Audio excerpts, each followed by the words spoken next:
Hello, beautiful people. Welcome. Welcome to Shell's Closet if you are watching on YouTube. The Closet of Shells if you are watching on Facebook, and Midwsthumnbrd TV if you are watching on Twitch. I'm going to clear all of this up in just a minute. This week I'll be working on actually having channels where they need to be channels. I'm gonna work on it. I'm a work in progress. Thank you for joining. Hey, Chevy. Hello, Grandma White. Hello, everyone in the chat that's here. Um, I'm working on being better. My voice is here. It's here for right now. I don't know if it's going. I don't know what it's gonna do as we go on. But today I just want to talk about the topic of, hey, Angel, I want to talk about love and safety. I don't know if y'all been paying attention to the news. I don't know if you've been watching social media. If you've been scrolling on social media, on any platform, there's been a lot of death. There's been a lot of loss of relationships, loved ones. And I just wanted to talk to you, the viewer. I want to talk to you about love and safety, like what it means to be loved, what it means to be safe, and let you know that you deserve love and you deserve to feel safe in your environment. You deserve that. If at any time you do not feel safe, whether mentally, physically, or emotionally, you do not feel love, I would like to encourage you to leave. Leave.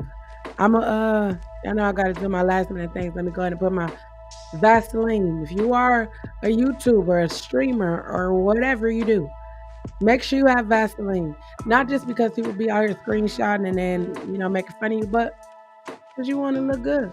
You present whatever you're talking about. I mean, I do.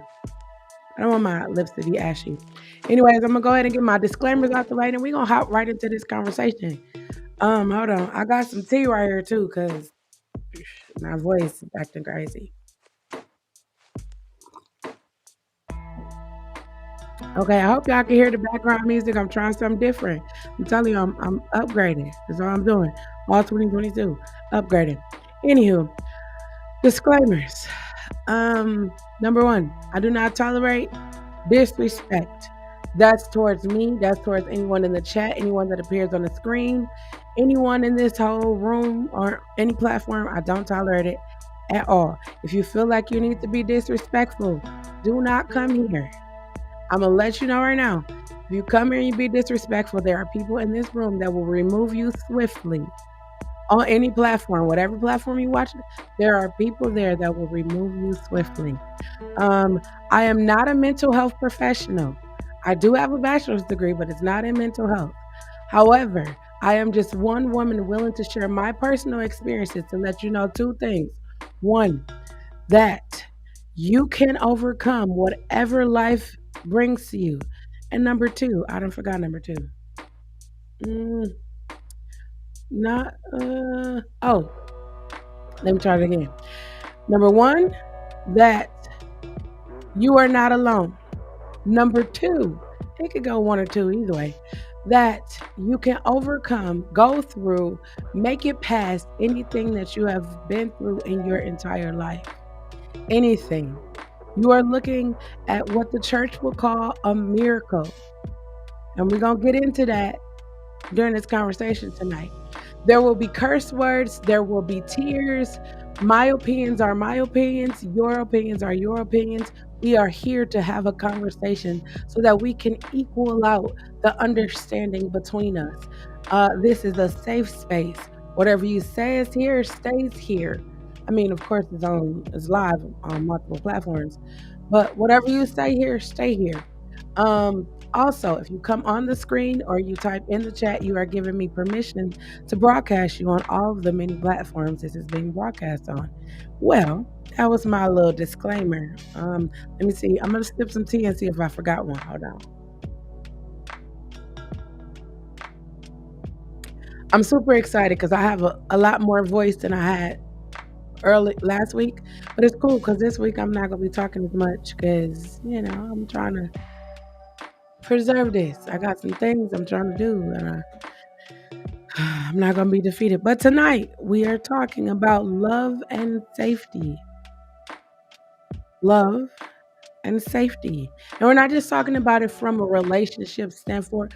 Boy, we're talking about it from all of the standpoints. All of the standpoints you could talk about love, from family to siblings to work to all of that. You were like, what does work love have to do with it? If you love your job, you're going to work. If you love yourself, self love.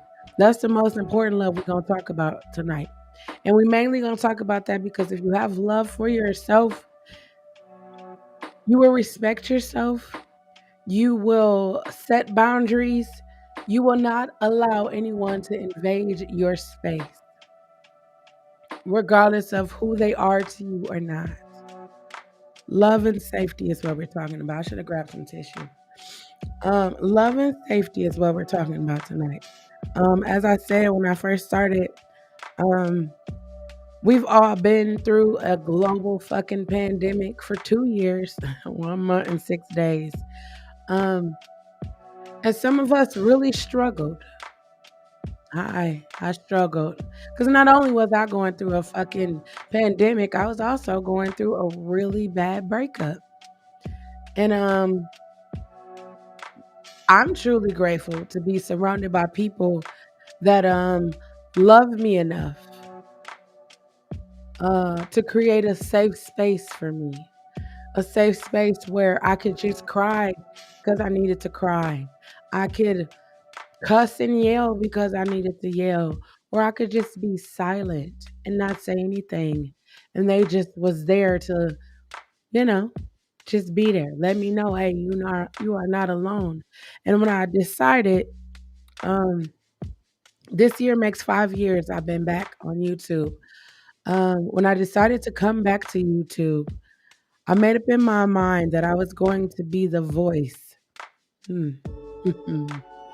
I was going to be the voice for the voiceless. I was going to be the voice that people. You ever had a moment where you're like, "Dang, I wish somebody would have told me." It's like you don't really need that, but you need that. You know what I'm saying? Like I wish somebody would have told me not to get in that car. You wish that. Or you say, damn, I should have followed my first mind. Is that? Is that for me? Um, I want to be that for people. I want to be the person to let you know, like, hey, things may seem real shitty right now. They probably do. But listen, if you continue with the belief and the love that things are going to get better, they will. They will. Not only do you have to believe that, you have to put action towards it. You can't sit in the same space and say, one day I'm going to be a millionaire. One day I'm going to be wealthy. One day I'm going to travel the world and have so much money. But if you're not doing anything to become rich or a millionaire, or if you don't even have a passport, a license, a photo ID, there's steps that you have to take in order for things to get better. I wanted to talk about love because when you hear people talk about love, it's always relationships. It's always like here lately, it's a lot of self love, and I'm grateful for that because we don't talk about loving ourselves a lot. We talk about loving our parents, our siblings, our kids, our significant others. We don't talk about loving ourselves. And as last year, I went on a journey of healing and self discovery. I'm still there, but last year on the journey, as I began the journey, I began to realize I really did not love myself. I really didn't. I was so convinced that my habitual things that I did on a daily basis convinced me that I really love myself. I love myself because I get up in the morning and brush my teeth and take a shower and do my hair or put on clean clothes and I feed myself every day. Like those are things that everybody does. But for me, it was like, you don't even take time. Like you ever like felt tired? This is you probably like this is such a basic analogy, but you ever felt tired, right? And then you're like, no, I could push myself a little longer or go a little farther. And your body is like, no, we're tired. We need to rest. And you're still trying to fight with your body, and your body knows. body knows. You probably don't think it does, but your body knows. Hi, Alice. Your body knows. Even taking the time to just rest. I was not giving myself that time. I was not giving myself the time to even eat better, the time to even just acknowledge myself, acknowledge my own feelings. I tell you all the time, like I just shut them, tossed them to the back of my head and shut them off and was like, oh, I'm good. Really fucked up shit was happening to me. And I was just like, oh, no sweat off of my back. When in reality, when the lights was off, I come in my house, the doors is locked, and I wasn't on live. I was crying. I was hurt. I was broken. I was all of those things. And I was like, wait a minute. I don't love myself. How do I start loving myself? How you probably ask the question. I hear people say it all the time. How do you love yourself? I'm gonna tell you how you love yourself. You look at yourself in the mirror and you acknowledge everything that you feel is wrong with you. Everything. If you look at yourself in the mirror, I real life asked myself this the other day. I was like, do people even look in the mirror anymore? Because I mean, we all got phones and tablets and all that stuff. Like, do we even take a moment? Like when you brushing your teeth, do you look in the mirror anymore? Or you just like quick brush out the door? Like, do you look in the mirror anymore? Like, I found myself standing in the mirror, like just looking like I looked at my chickenpox scars. If y'all ever had chickenpox, it's the worst. But I looked at my chickenpox scars and I was like, I'm actually pretty cute. I'm actually pretty cute. I'm actually fine. But I'm actually pretty cute. Because it's been a long time since, I looked at myself. It's been a long time. And I looked at myself and was like, oh, you're pretty cute. And I started to think about the first time, I'm going to say the first time, which was 2021. Right, like you ain't look at yourself in the mirror. Yeah, quick glance, I'm good. Let me go out the door. But I really began to look at myself in the mirror. Look at myself. I began to look like, why are you tolerating shit that you said? And I guarantee you, if you're watching this or you're hearing this, guarantee you one time in your life you said, I wish a motherfucker would. Guaranteed. I ain't gonna guarantee that easily.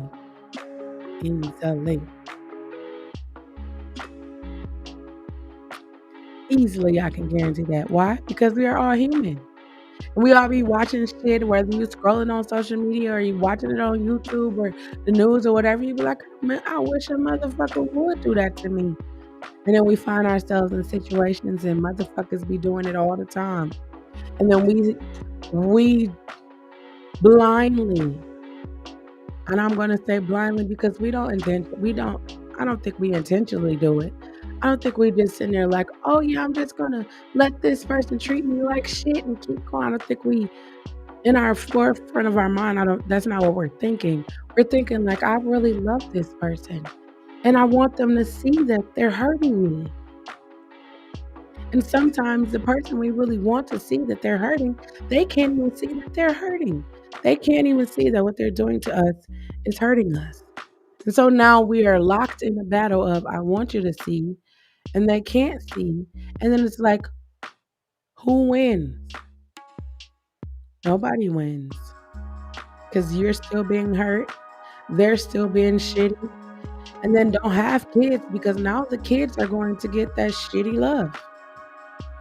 I know that sounded real bad, but that's the reality of it. One of the reasons why I always encourage people to go to therapy is not because I feel like everybody has problems, but I really feel like we need to talk to people outside of ourselves. We need to talk to people outside of our immediate families. Like we need to talk to other people. I love to travel. We need to talk to other people. We need to be better. Be better humans. I real life feel like uh, somewhere, I don't know where, but somewhere in our upbringings, we lost loving ourselves. We lost caring for ourselves somewhere. I'm not gonna pinpoint where it is, but I'm gonna say somewhere in growing up.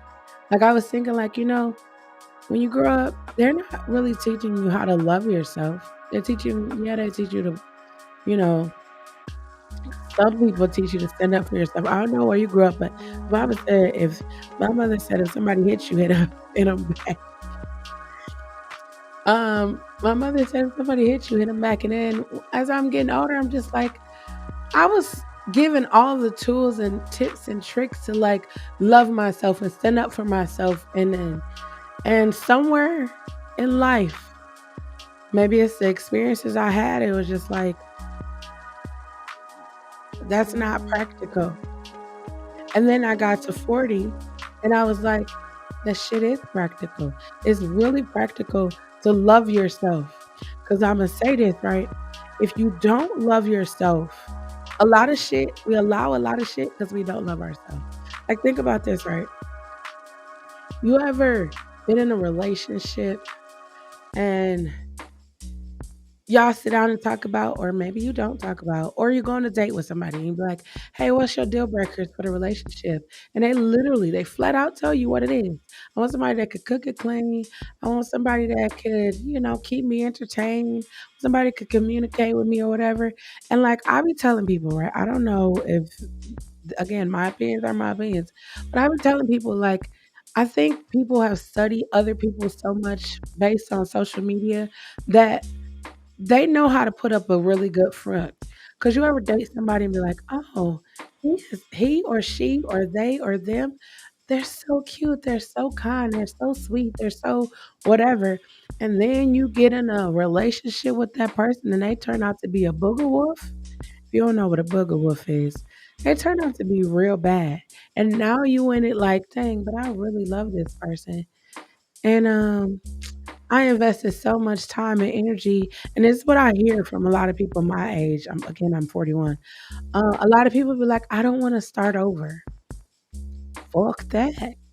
I'm start I don't care about starting over. I literally just told someone this, just so y'all know, when I reference me talking to somebody, I'm never gonna say what they say. I will only tell you what I said in the conversation. Um, but I was talking to somebody earlier, and I was like, when I was growing up, I would hear people say, peace that passes all understanding. Peace that passes all understanding. And in my mind, I could not figure out what the fuck that means. What does that mean? Peace that passes all understanding. And then my life got flipped upside down. And I began to love myself. I began to set boundaries. Boundaries are an important part of love and safety, an important part. I began to set boundaries and I began to like evaluate my relationships. So I hope that when I'm speaking, something jumps out to you. I began to evaluate the relationships around me, and I began to understand like why are we friends? Like why do I even hang out with you? Why do I talk to you?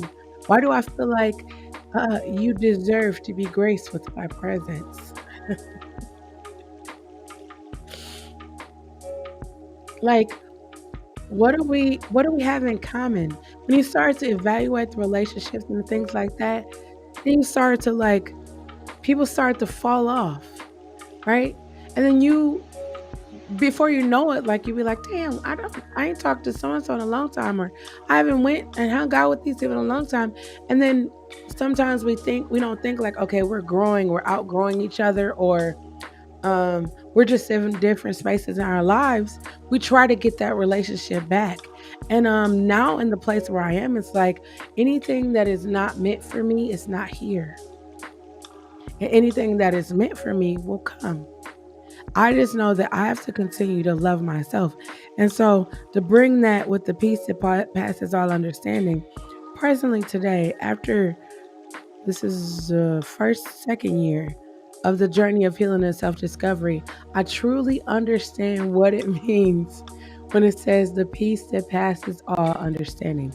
Because right now, today, I am in such a peaceful state. Like, I don't I don't want to do anything that disrupts that. I don't want to do anything. I don't want to say anything. I don't want to invite anyone in. I don't want to kick anyone out. I just love what it is right now. And right now, it's me fully loving myself.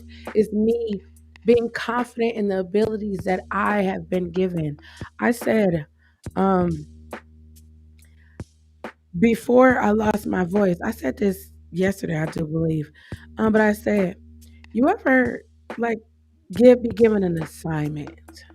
Be given an assignment, right? You ever like there's someone younger than you or someone, your friend or somebody, your baby mama, baby daddy, whoever, and you be given an assignment by the universe, God, whoever you believe in, they give you an assignment.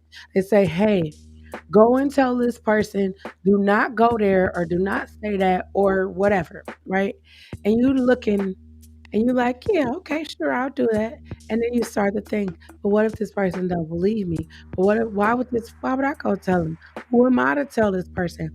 I literally, I told y'all I was starting a podcast about nurturing conversations, which I'm doing right now. It's a nurturing conversations podcast. Um, I told y'all I was actually starting a podcast. I started it.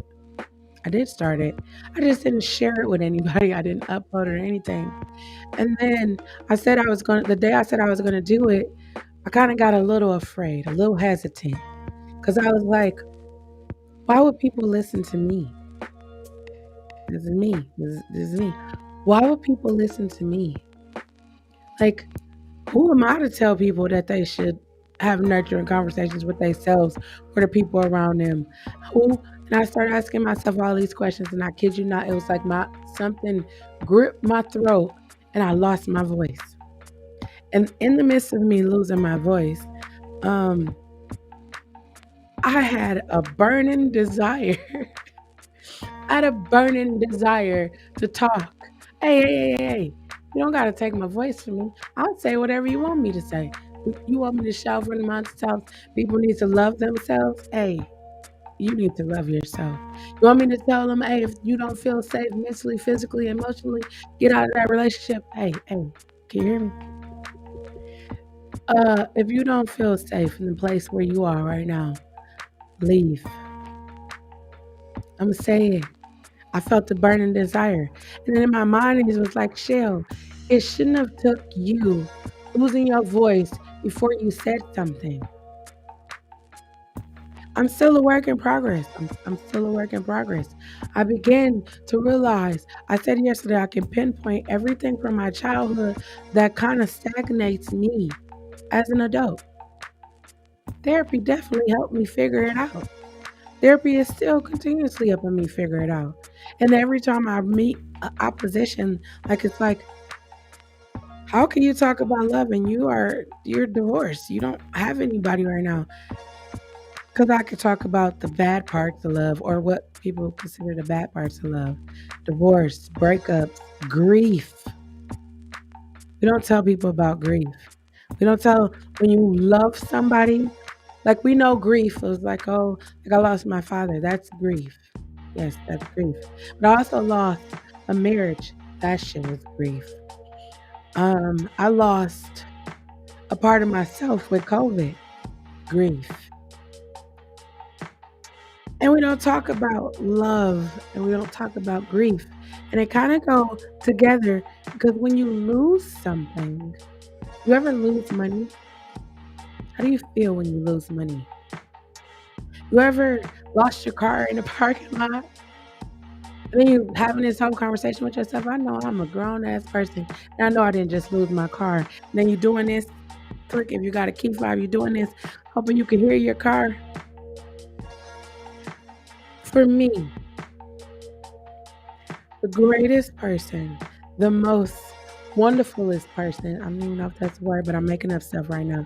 Nah, it's a word just because I said it's a word. The person you want to love you the most is yourself. You know they tell kids like cherish your mother because you only get one of those. I'm gonna tell you, cherish yourself because you only get one of you. Love yourself enough to set boundaries. Love yourself enough to know that if it doesn't feel right, You probably hear people talk about energies. You probably hear people talking about vibes and all of those things. Like the reality of it is like we are electric beings, like real life. You probably never heard somebody tell you that you are an electric being. You ever walk into a room and you feel some kind of way? You should probably pay attention to that feeling. Hold on.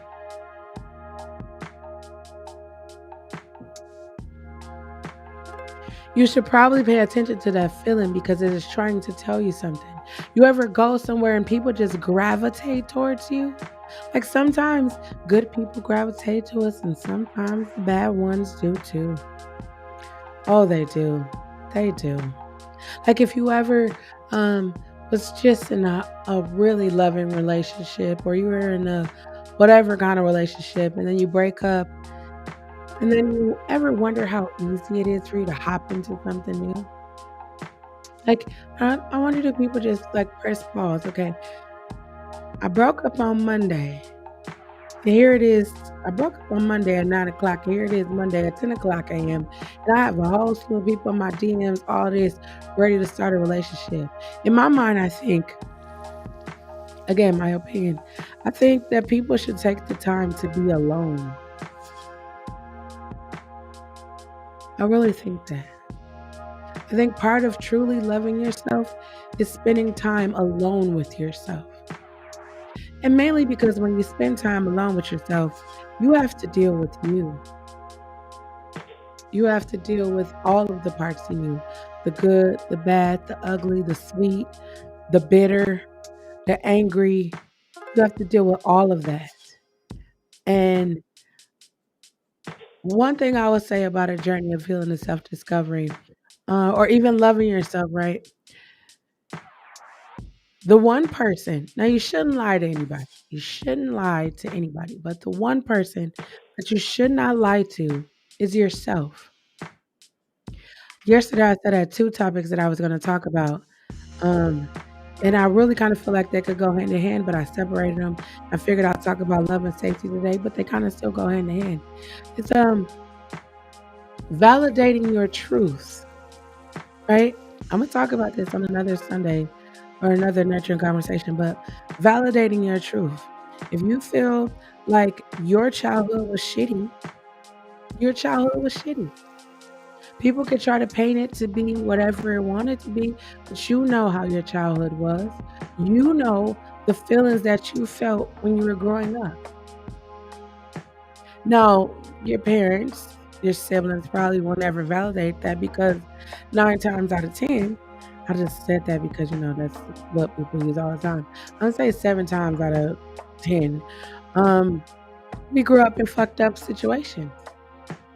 And then when you get an adult, you go to therapy or you're just exposed to different environments, exposed to different things. And you're like, wait a minute, I shouldn't have been getting beat as a child. Like I was getting beat for shit that I didn't even know what I was getting beat for. Or I shouldn't have been feeling scared at home. That older person shouldn't have been doing what they were doing to me. And now you're at a point where you're like, okay, I'm validating my truth. My truth was that I was abused as a child. That's not my truth. I'm just validating truths right now. My truth was no one listened to me when I was growing up. My truth is that I knew from a young age that I was gay, but my parents told me to um, deny my feelings. They don't necessarily say deny your feelings, but they'll say something like, oh, you're not going to do that until you get out of my house or till you get grown or it's just a phase. Um, it's things like that that encourages people. I probably shouldn't say encourages people, but it deters people. I'll use that word. It deters people from loving their true self. It deters people from that because now you have to be what your parents want you to be. Because your parents don't want you to embarrass them. When I just said that, that just made me feel weird. Like, okay, you're born on this earth. I know, I know. You're probably like, I never asked to be here. I be hearing adults say that all the time. I never asked to be here. I get that. I get that sentiment. I get it. You never asked to be here, but you're here. So, um, I, I, I'm the type of person where once I understand, there's a quote that say, when you know better, you do better. I don't know if it's a quote or somebody just woke up and was like, when you know better, you do better. I don't know. But I understand that. Cause like as a 41-year-old person, right? I've never used I've never used the shit that I've been through in my life to be like, well, I was molested, so I'm gonna be out here fucking up other people because I was molested. Like I've never used my situation to like make people feel guilty or feel bad. Cause in my mind it was just like that shit was fucked up completely. All the way around it was fucked. It was fucked up for me. It was fucked up for the person who did it to me because that means somebody did it to them and it was never addressed. It was just a long lineage of fucked upness. And then just started to think like that's why I say like I don't agree with the hurt people hurt people. I mean, I get it and I get it. Hurt people. But in my mind it's like at what point do you stop being hurt? At what point? Like I'm the type of person I believe in karma. So I don't care what the fuck you do to me. I don't care. You could spit in my face. You could say all manner of things about me on social media. I don't care what you do to me. I believe in karma. So I be mindful of the things that I say. I be mindful of the things that I do. Um, because I don't want bad shit around me. I don't. So I will rather put out light, love, and positivity. I feel like I'm coming here and I'm just like, I want to talk about shit I nobody talk about. Don't nobody talk about telling you to love yourself. We'll tell you that uh, if you're a friend and your friend is in a domestic violence situation, you try to tell them to get out. You do. We do. We tell you to get out. We love you. We support you. And then, as a friend, you feel like there's a point that you go to and you're just like, well, they're not going to listen to me. They just going to keep on. In my mind, I was like, you know what? That has to be the hardest thing to do, right? Because again, like I said in the beginning, you are in love with that person. You love them. You spend so time with them. You know the ins and out of them, and like at their core, the person really isn't a bad person. That's why people should go to therapy because sometimes fucked up shit happened to us, and then instead of us like talking it out or dealing with the fucked up shit that happened to us, we turn around and become a hurt person, and now we're hurting other people. But long as we feel okay, we're good. I do not condone abuse mentally, physically, emotionally, spiritually. I don't condone abuse at all. And that's why I said if you do not feel safe in any place, leave. I know you're probably like, but man, who gonna help me do this? I would rather know that you are okay and alive to figure the shit out than to have something bad happen to you. And then we're crying and we're RIPing and we're getting your face all over t-shirts because you were trying to make it work. If you are someone who doesn't feel like this is what you want to do anymore, I want you to take this moment right here, right? I want you to take this moment and think you made it to this point. I know it's tough. I know, trust me. I had I had a moment when I was 14. I tell y'all this, right? I say all the time, I was like, I couldn't see my life past 14 because our real life could not see my life past 14. And then something happened to me. Something happened to where I was just like one day became my thing. Like one day I'm gonna be able to use my voice and people are gonna hear me and they're gonna be inspired to change their situation. One day I'm gonna be so confident where I'm gonna own that business and I'm gonna be able to help musicians get money. One day, that was my, like, I have a dream, Martin Luther King. It was that one day. And for me, when I was 14, that one day came. When I was in the dark, I was in the darkest place of my life. Dark, no light, nowhere, darkness. And in that moment, I said, either you make a way or I'm going to make my own way. Either you make one or I'm going to make my own way. And at that moment, when I said that, something in me, something in me sparked. Like real life sparked. And every day from 14, I said to myself, one day it will get better. One day. And I believe that. And I could tell you right here, right now, it is so much more better.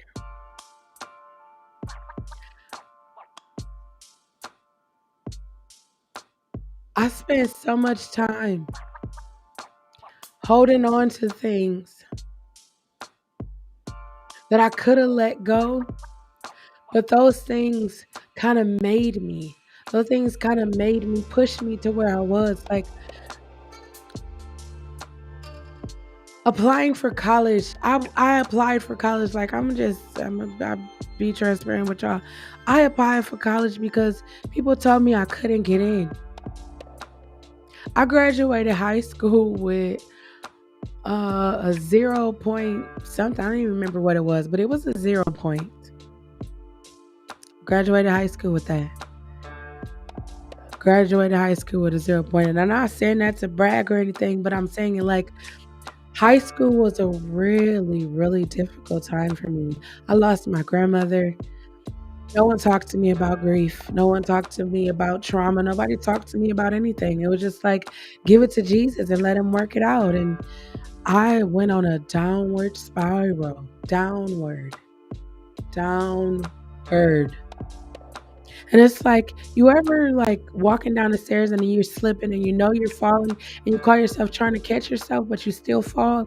I was on one of those. I told y'all 14, the light went on, it sparked.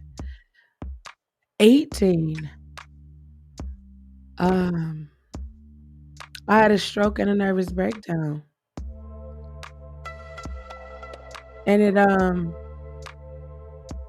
was another wake up call. I guess I would say a wake up call. And it was just like, what the fuck are you doing? Like, what are you really doing with your life? You love yourself, right? Yeah, of course. You probably asking yourself like, what's she talking about? I love myself. And as soon as you said that, something in the back of your head was like, do you? And I was like, I love myself. And then I remember it like it was yesterday, May 23rd. And I was walking up the stairs, and then it's just like I blacked out, and then I came to, and I was like, "Wait, what just happened?" And I climbed up another flight of stairs, and I was out of it. And then when I woke up, I was in the hospital. They like smile, and I'm like, "Y'all see that?" You know, I can smile. It's like she's not smiling. She doesn't have motor functions or muscle functions in her face. And I was like, "What the fuck are these people talking about?" The craziest thing is, I was real life present. Like I was present.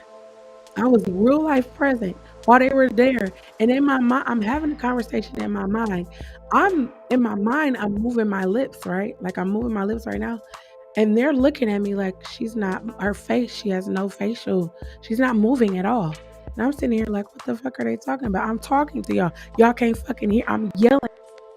You ever seen a movie where you like a person that's like dead? I wasn't dead. I was alive. Wait, no, I was alive. I know I was alive because I was there. I was talking to them. I saw all the people in the room. So I'm talking to them. I'm yelling at them, and they're like, we don't hear nothing." They're like, "Blink your eyes," and I'm blinking my eyes. It's like, what the fuck am I blinking my eyes if I could talk? Come to find out, I couldn't talk. Come to find out, they said I will never talk again. I'll never walk again.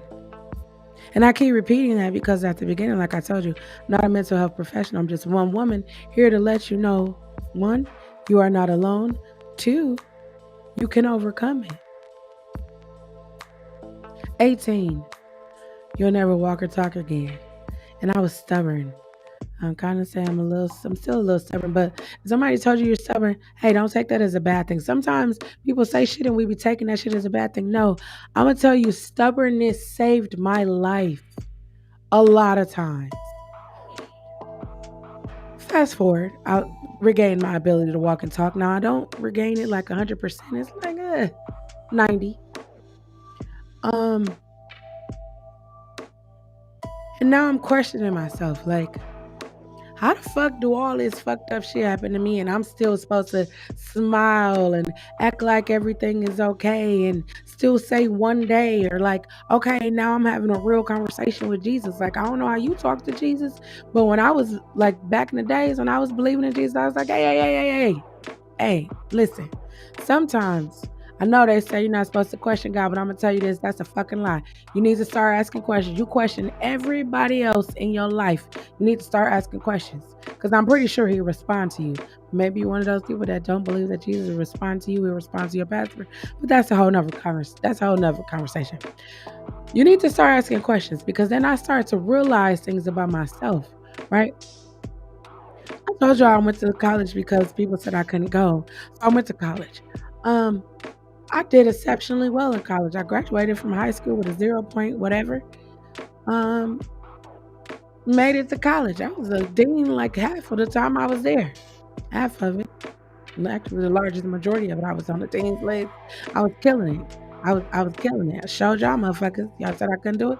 I was doing it. And then I began to think about, what do I really want? Like, you probably living your life for other people and what they want, and then you get so used to doing that. Like, before you know it, like, time passes, and then you just like, what do I really want to do? Like, you ever remember when you're like 18, 19, you like, yeah, I'm gonna go to college, I'm gonna play basketball, I'm gonna be a doctor, lawyer, nurse, I'm gonna be all or whatever. I'm gonna go join the ice capades. I'm gonna join the circus. I'm gonna be Janet Jackson background dancer. You had all of these fucking dreams, right? And then what happened? Life. And now it's like you a parent or you working a job you really don't want to work, but you need money because you got to survive. And then it's like years keep going, keep going, keep going. And now you're watching all these other people, background dancers for Janet Jackson, and you're watching these other people be celebrity makeup artists or film directors or whatever it is, right? And you're sitting there, you're probably watching this right now. I'm gonna tell you, it is not too late. It's not. But I think my time has passed. It's gone. I'm 40, 30, 50, 60, 70, 80, 90, 100, whatever year you are. It's never too late. Never. I know people will probably make you seem like that. Society is saying, oh, you should have been this age. But the reality of it is, as long as you got it in your mind, in your heart, you can accomplish that. As I was in school, I know I probably like she's jumping around. As I was in school, um, I went to predominantly white schools from like as long as I can remember until I graduated college or even graduate school was predominantly white. So I grew up in predominantly hey J Car, hi Famaka. I grew up in predominantly white settings. Like my education was in predominantly white settings, but I grew up in the hood. Like the hood, the projects. I grew up in the hood.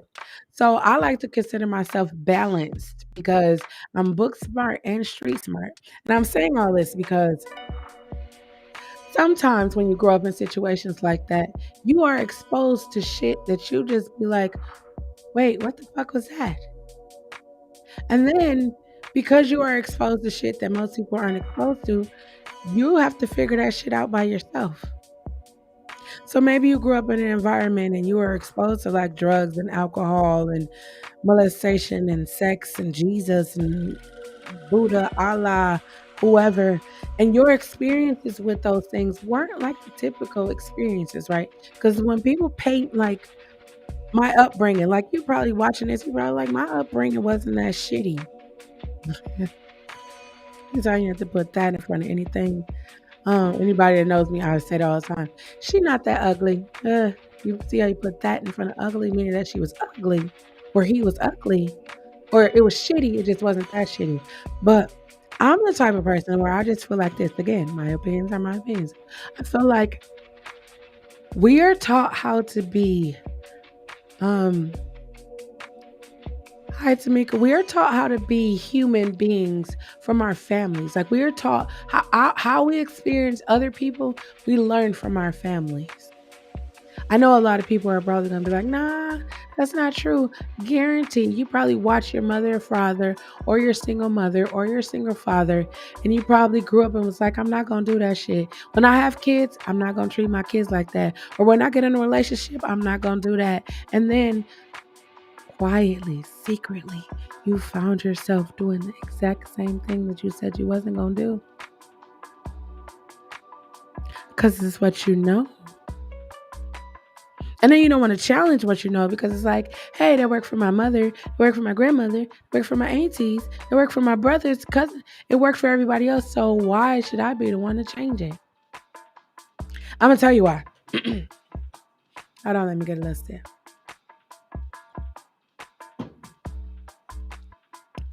Number one, it is 20 fucking 22. Number two, you survived a global fucking pandemic for 2 years, 1 month, and 6 days. If you haven't determined right now today, take the moment while you're here, while you're under the sound of my voice. I sounded like a preacher right there. While you're under the sound of my voice, take this moment, right? And think about your life up until today.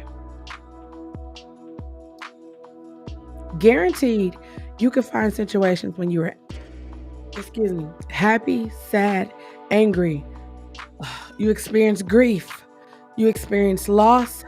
You felt like you failed. You were successful. All those different things. I guarantee you can go through your life from birth until now and have those experiences, right?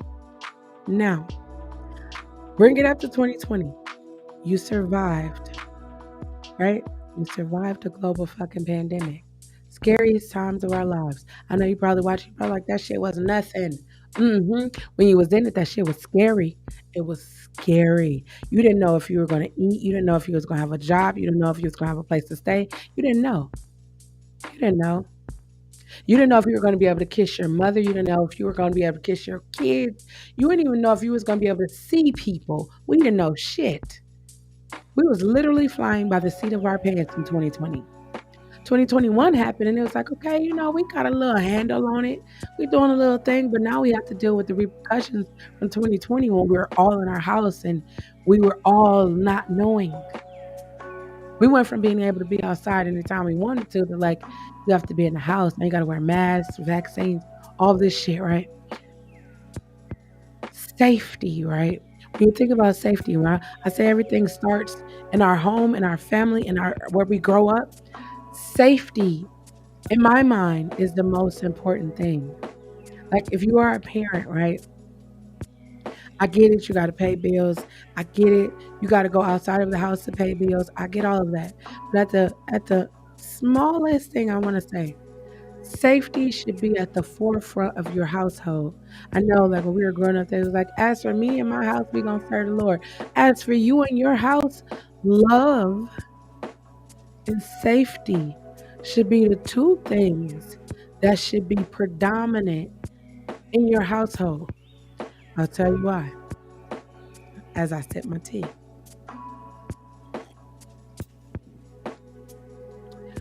If you have children, um, there's these people out here who love children. And I don't mean love children in that sense, you know what sense I mean, but they love children. And if your child doesn't feel loved by you or they don't feel like you pay them enough attention, um, I'll say this, right? I know everybody feels how they feel about Kanye West, but I'm gonna say he does have a point about his daughter being on TikTok. He does. He does. You probably like. Yeah, he does. And I'm saying this because there are people who will see that his mother, her mother and her father are beefing on social media, and they will step right in and try to make her feel comforted, comforted. Y'all know what word I'm trying to say. You have a son or a daughter. Shit, I used to say son or daughter, but I'm gonna say you have an adult child. If y'all been paying attention to the shit that's going on with these days, you have an adult child, right? People don't feel loved. And a lot of people don't feel loved, so they're finding themselves in situations that if they were in, I don't want to say in their right mind, but if they were in a space where they felt love and appreciated, they wouldn't do half of the shit that they've done, that they're doing. They wouldn't do that. So I'm gonna take this moment to talk to parents. I'm gonna say, if you have children, talk to them. Hug them, kiss them. Maybe your mother and father didn't do that to you. Start a new fucking tradition. Start a new one. Because we've already survived a global fucking pandemic, right? We already been in the house with each other. You probably like, damn, y'all getting on my fucking nerves. And the kids is like, oh, she calling me again to get the remote. And she's sitting right next to the remote. All of that. Like, take a moment. Like, as a family, take a moment to come together. And I'm not going to tell you to pray. Just have words of affirmations towards each other. Oh, you are beautiful. You are beautiful. I appreciate you coming in here and getting the remote, even though I'm sitting next to it. Like, say positive shit to your family members. Tell your child, you know what, you're doing a good job. Like shit like that. Like we probably think like, oh, that's so minuscule. Like I buy them. They got a fucking roof over their head. I got food in the kitchen. But is what people are looking for. You ever get in a relationship with somebody and they want to be all over you and all up under you, and it's just like, I'm so clingy. And you were just like, "Oh, that's cute." But the reality of it is they're missing something. It's something that they didn't get when they were growing up.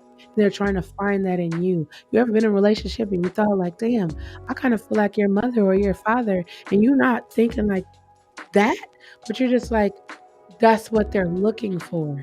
Maybe you are an adult and you're out here just like, I didn't have the relationship with my mother or my father, and so I'm trying to find that in the person I'm dating. That's why you should go to therapy.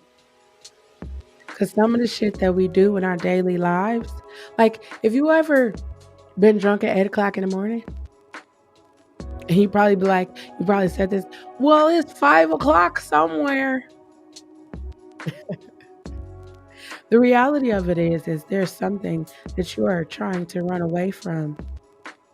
And if we be honest, let's be honest. If we be honest with ourselves, we don't feel safe and we don't feel loved. We don't feel it from ourselves. We don't feel it from the environments that we are in. And some of us just stay in the fucking environments because we're comfortable. I just scratched my head on that because I was like, ooh, do I say it? No, I told y'all I'm saying every fucking thing that comes. I think before I say it, but you see, I just scratched my head. But we're comfortable. We're comfortable in situations as long as we have a roof over our head, or as long as they come home to me every night, we're comfortable with that.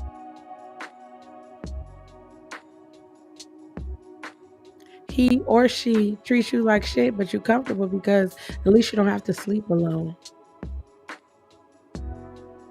Your parents treat you like shit, your siblings treat you like shit, but hey, that's my family. I'm supposed to love them. I'm gonna say this, right? It's 2022. If your family treated you like shit, if they're treating you like shit, you don't have to talk to them. And guess what? They're gonna always be your family. You can't just like poof, they're not my family anymore. They're gonna always be your family. You just have to choose to set boundaries. I don't think we're taught boundaries when we're growing up. I think it's like, oh, your mama would probably call you a bitch, dumb, stupid, all of those things, or tell you you ain't gonna never be nothing, or you just like your daddy. And so you just accept that because that's your mother and you love her. But the reality of it is one, she shouldn't be talking to you like that. And two, she shouldn't be talking to you like that. You don't have to accept that. I know somebody who's watching this is probably like, what the fuck she talking about? I'm gonna tell you what the fuck I'm talking about. A lot of us experiences uh fucked up shit in life because we aren't able to tell our parents how they made us feel. Cause God forbid you tell your mama that she did a horrible job raising you, cause now she gonna guilt you. It's like, well, I did the best that I could, and then it's like, okay, yeah, all right, I get it. I get you did the best that you could. And in my mind, I'm gonna tell you this: if you are a parent, I'm gonna say this. I don't have any kids, but I'm gonna tell you, from somebody who don't have any kids, but I raised a hell of a lot of them, a hell of a lot of them. I raised a lot of them. Um, as you get older, or as you have more kids, or as you get older, you learn. And sometimes when you learn what you should have did and what you shouldn't have did. And as you have more children, I think in my mind, things should start to click. It's just me. Again, it's my opinion. I think things should start to click. Now I get it. Each child you have or each person you come in contact has different personalities. I get it.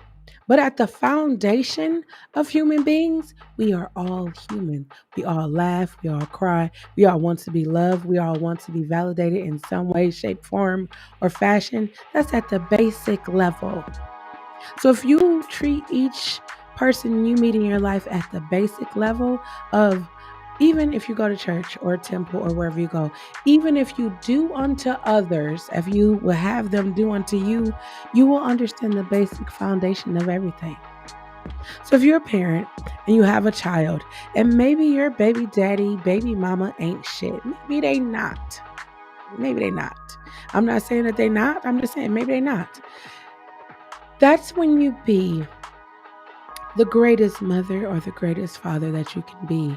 And you instill in your child being a good person, loving people, tolerance, acceptance, responsibility, accountability.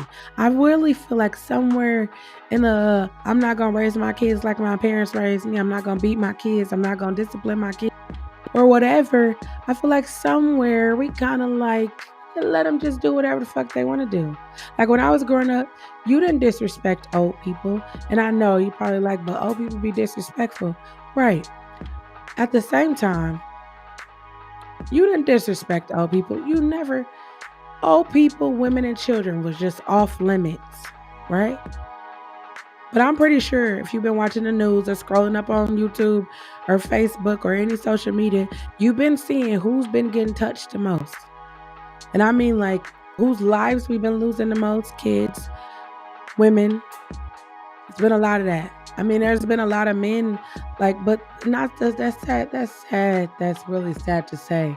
That's really sad to say. Like, men has been dying forever. That's really sad to say. But at the same time, it's really sad that now older people and women and children, like people, period, are just dying at the hands of people,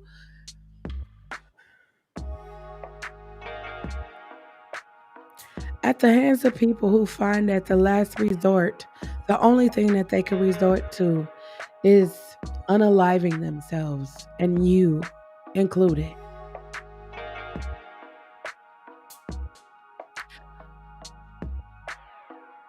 This week has been really tough for me, and not just for anything that I've just been dealing with. I kind of like stayed away from social media. Oh, number one, because I didn't have a voice. Number two is just like it's so sad. It's like every time you scroll, it's so sad. I want to take this moment to say to anyone who has lost anyone due to domestic violence or someone unaliving themselves, you are in my prayers, you are in my thoughts. I want to encourage you to do this. Anybody that's watching, I want to encourage you to do this. Check not only on the people that you know that are battling or that are struggling or that aren't strong, but definitely check on your strong people. People you think they probably just got it, they got their shit together. Check on them, right? In the last week, right, there's been so many people um that passed away, that you would look at them and you'd be like, but what happened? What happened? Like when I tell y'all, like when I came in, I'll come in the house, I'd be outside, or when I be here this last year, I've been here. This is literally the most I've cried in so long, and I can't even tell you. It felt so good to let that shit go. It's so good. I have people in my inbox is like, "You shouldn't let them see you cry. You shouldn't do that on YouTube." And I said, "Why not?" People eat tons of food on YouTube. People slap their partners on YouTube. People go play pranks and lick ice cream and do all that shit on YouTube. Why can't I come here and cry and tell y'all, like, hey, I had a real fucked up day yesterday, but let me tell you what I learned in that fucked up day. I went through a real bad divorce, but let me tell you what I learned in that divorce. I'm on a journey of healing and self discovery, but let me tell you what I learned on that. I learned that my childhood was affecting my adulthood. I'm not saying that's everybody's life. I'm not saying that. What I'm saying is the shit from my childhood affected my 41-year-old life. And it's because I didn't deal with the shit. I told my brother, last weekend, um, I came here and I told y'all, I said, um, I was molested by the pastor of a church who was still the pastor of the church. Um, whew. The first time I said it, I was like 12, 13. I was young. Nobody believed me.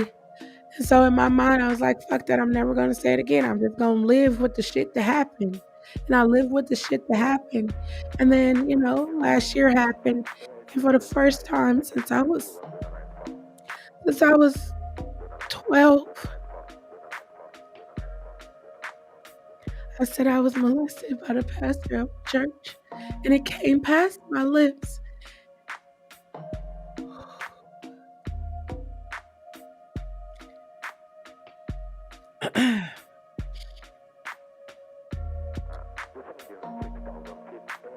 I can't even describe to y'all. Like, it's not like, woohoo, it's not that. It's just like, finally, we can let that shit go. Finally, we don't have to hold on to that anymore.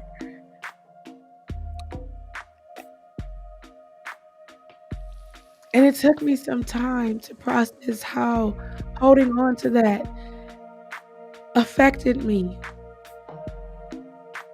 I told y'all when I was 18, I had a stroke and a nervous breakdown at the same time. And they were asking me, like, has anything stressful, anything traumatic happened to you? Anything? And I was lying. I lied. I said, no, I don't know. I'm in college. I'm living a good life. Lying. And the enemy was saying, tell them, tell them what the fuck is going on with you.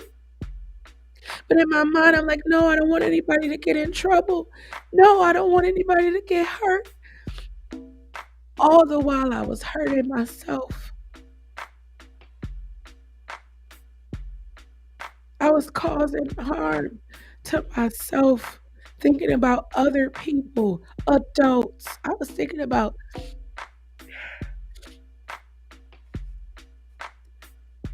grown ass people. How am I young trying to protect grown people that knew what the fuck that they was doing?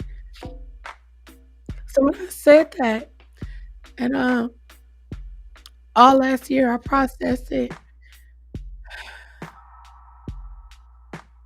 I was like, hey, what does that mean? And I thought about how I felt, when it happened, how I was able to detach from, I literally could detach from any fucking thing. I could be present right there, but I wouldn't be there. I would be somewhere totally different. And I thought about how my life, it was just I began to think about life and how it was just fucked up. And I was I just held it close like it was my secret. And it wasn't even a fucking secret because everybody fucking knew. And then I get to this year.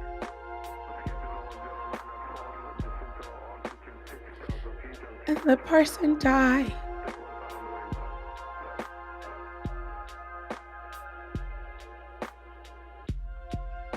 Now, not at any time did I never wish death on anybody. I told y'all because I believe in karma. I don't believe any of that.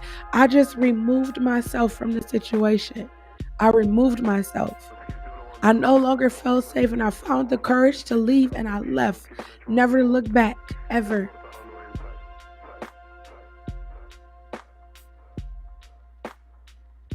When that person died, I felt a sense of relief. And I know you're probably like, but that's just like wishing somebody. It's not. It's just like I no longer had to carry that around. Like I know I didn't have to carry that around then, but no one told me that I could have put that shit down. Nobody said that. That's why I said when I come to YouTube or any Twitch, any place where y'all hearing my voice right now, I want to let you know that you can put that shit down. You can put it down. You don't have to carry it no more. What happened to you is what happened to you. That does not define who you are. That shit didn't define me. I was allowing it to define me because I was holding on to it. It clouded who I was. It made me hate. It made me hate the sound of my own fucking voice.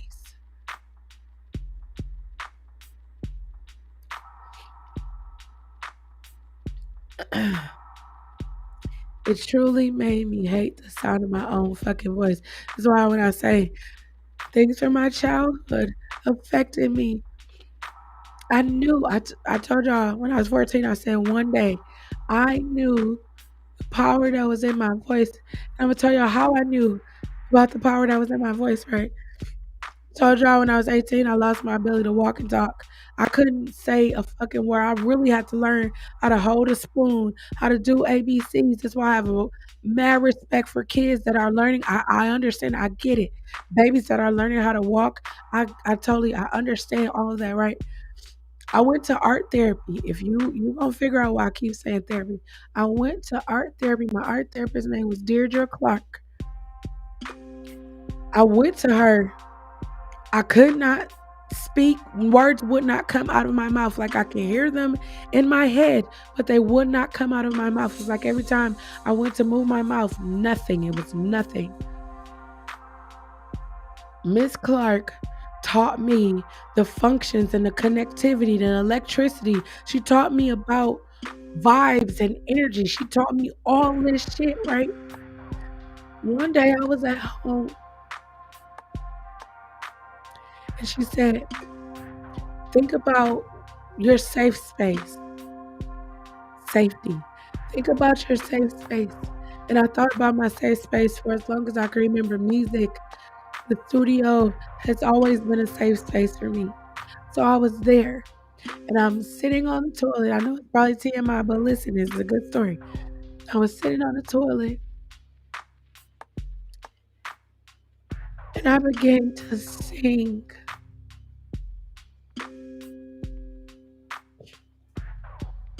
Sorry, I'm like having an instant like moment where um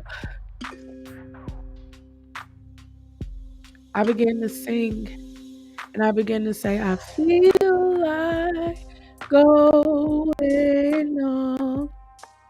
And just like that, I'm fucking singing.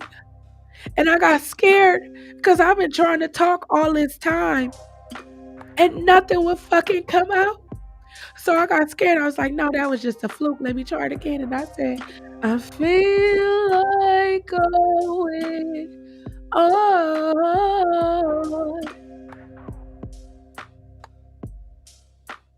That's why to this day, that is my favorite song ever. That was the first song I sung, right? So I had to go to therapy the coming week. So I didn't tell anybody. I didn't tell anybody I was able to sing. I didn't tell nobody because I was still trying to process like how the fuck can I sing but I can't talk.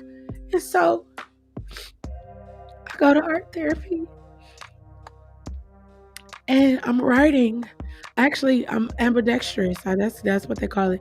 I learned how to write. I start before I had the nervous breakdown. My right hand was my dominant hand, but after it, my left hand became my dominant hand. So I was writing, and I was like, um, "Can you tell me how come I can't talk, but I can sing?" And she's like, "That's impossible." And I was like, "No, I can sing, but I can't talk." And she's like, "Well, sing something." And I said, "I feel like going on." And her mouth dropped and she's like, "Wait, wait, do that again." And I was like, "I feel like going on." I tried to be fancy, threw some rose up in there.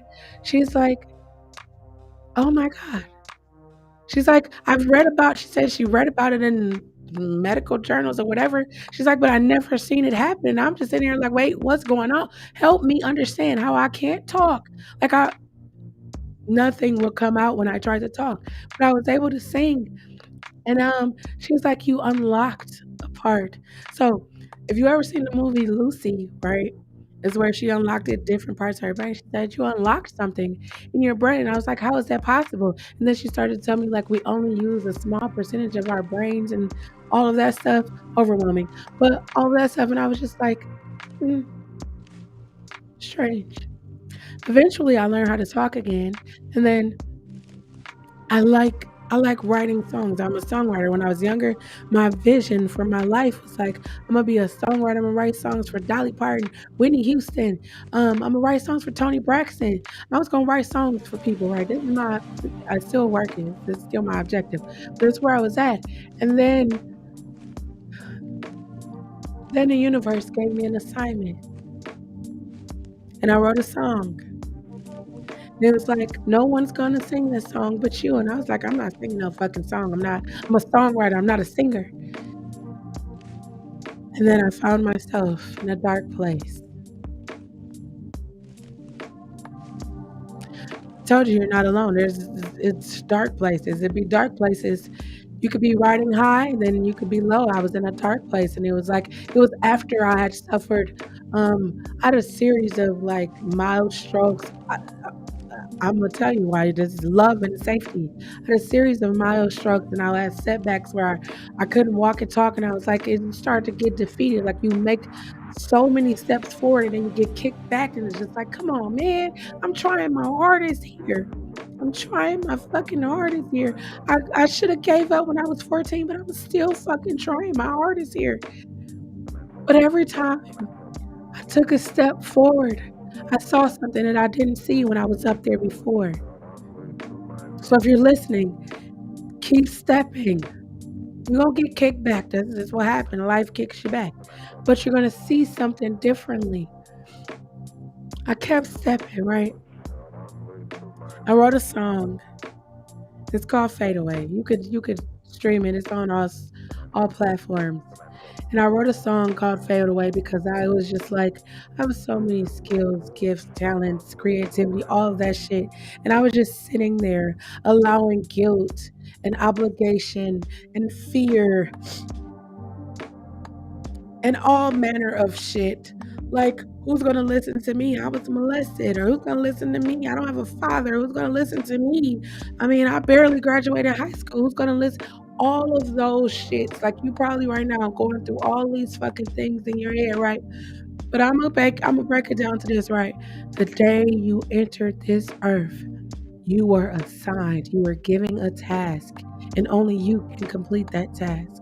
Regardless of who you see doing it, only you can complete that task. It's hundreds of thousands of people doing YouTube, but only I can talk on Sunday night dinner and Convo, nurturing conversations about love and safety. There's can be 50 other people that can talk about it, but only I am going to say it the way that I say it. Only you are going to say or do the things that you are tasked to do to do it. Only you can do that. People not gonna tell you if you don't feel safe, leave. They'll tell you that in essence. They'll be like, girl, ha ha ha. If you don't feel safe, you should leave. Or bro, you should get out of that situation if you don't feel safe. I'm gonna tell you straight up. You know in the back of your head. I keep saying the back of our head because that's where we throw shit. When we don't want to deal with it at the present time when we should deal with it, we throw it in the back of our head. Then you know when they say triggers, because it's things in the back of your head, and then you don't listen, you don't pay attention to them. So it's like that triggered me, and now you're paying attention to it. Now you know that hey, okay, people yelling at me triggers me. It triggers me because it's like I come from a family that they didn't yell. They didn't yell. They talked to you. They didn't talk at you. They didn't talk around you. They didn't talk about you. They probably did, but they didn't talk. They talked to you. How was your day? How was your week? What are you thinking? What's going on with you? Are you feeling okay? Do you need anything? Like my family talks to each other. A lot of us grew up in families where we don't talk to each other. We talk at each other. You dumb, stupid, you retarded. Oh, I hate I said that word. Sorry, I take that back. You all manner of things. You're just like your daddy. You a bum. You ain't gonna be shit. Your daddy ain't shit. You ain't shit. You heard all of this, your entire life. Now I know when I was growing up, they used to say you don't tell your kids, you don't speak bad to your kids because then they start thinking that. Calling your child dumb all the time and they grow up and they start thinking that. I truly believe that. I truly believe like if you grow up in an environment where people encourage you to be great. I grew up in an environment where people encourage me to be great. Let me circle this back to when I told y'all everything that happens in your house, like safety is the first place. Your house is the first place that you experience love and safety. I began to think about my house, right? My house was like the go-to, is like the neighborhood shelter. It was like, fuck the neighbor. It was like anybody needed shelter or safety, they came to our house. Like real life, our real life, we were growing up, you could not tell us that we was not rich. You could not tell us that. You could not, because it was always at any given time. There was always, my mother had, it was me and my two brothers at that time. Our house stayed full, like stayed full. Like people would just be at our house all the time, literally all the time. So as I was growing up, I was like, I always felt safe in my house.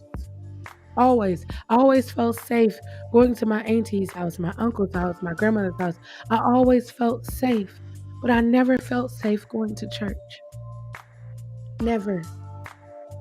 Never. I never felt safe going to church. And some people probably hear me say that and they was like, oh, well, you the skeptic, you didn't believe in anything. And listen, I'm gonna tell you, I just never felt safe. My experiences at church wasn't your experience. Like somebody was like, but you caught the Holy Ghost. I was like, yeah, anybody can catch the Holy Ghost. And I don't mean to say it like that, but I mean to say it like that, like anybody can catch the Holy Ghost. You can go on YouTube, it's people speaking in tongues all day. It's easy for me to adapt to anything in my environment. It's easy for me to adapt, especially if I'm fighting for my fucking life. It's easy for me to adapt. Then I just got tired. I just got tired of not being true to myself. I got tired of like just not being true to myself. Tired. And so I say this to my daily motivations and shit. Like when you get tired of something, you will change it. If you get tired of arguing with your significant other about social media, you will fucking change it. You will either leave this relationship alone or you will just stop fucking talking about it. You will change it. If you get tired of saying, oh, he cheated last year, but he not gonna cheat this year, but she cheated last year, but they not gonna cheat this year, you will change it. If you get tired of saying, you know what, this year I'm gonna love myself, I'm gonna lose weight, I'm gonna look out for myself, I'm gonna make sure I have the new car, make sure I have this, and then at the end of the year, it's like, okay, well, this year, next year, you will change it. If you look back at the last 2 fucking years of your life and say, like, hey, I didn't accomplish anything I set out to do in 2019, you was already, everybody was ready, like, yeah, it's 2020, hey, we survived, hey, we here. And then they was like, it's a global fucking pandemic. We're shutting the whole world down. And it's like, Wait, what? Everyone stay in your homes. Toilet tissue was short. Water was short. Everything was fucking short. You can't see your mother. You can't see your father. You can't see people. Think about how many people you lost in 2020 and 2021. And you were like, man, I wish I could hug them one more time. I wish I could kiss them. I wish I could tell them how much I love them. And then you see people on a daily basis and you don't even tell them that you love them. You go in at nighttime, everybody just goes to their respective rooms and go to sleep. I purposely call my siblings, my mother, people. I send them text messages and say, I love you. I love you. And I hope that you have a wonderful sleep. I love you. And I hope that your day was wonderfully amazing. All of that. Because I don't want people to be like, I don't want something to happen to me. And people be like, well, I don't know if she loved me. Or I don't want something to happen to me. And then people are like, RIP Chelle. Man, she called me the other day, but I didn't answer her phone call. I get it. You be busy. I get it. But sometimes remember to call me back. A situation happened here. If you're following me on Facebook, you know what I'm talking about. A situation happened here. And the young man had reached out to so many different people. Then I was scrolling the comments and looking, and people was like, man, I should have answered the phone when he called. Man, I should have texted him back. Or man, I should have just went by his house. Or man, and then for me, it was just like,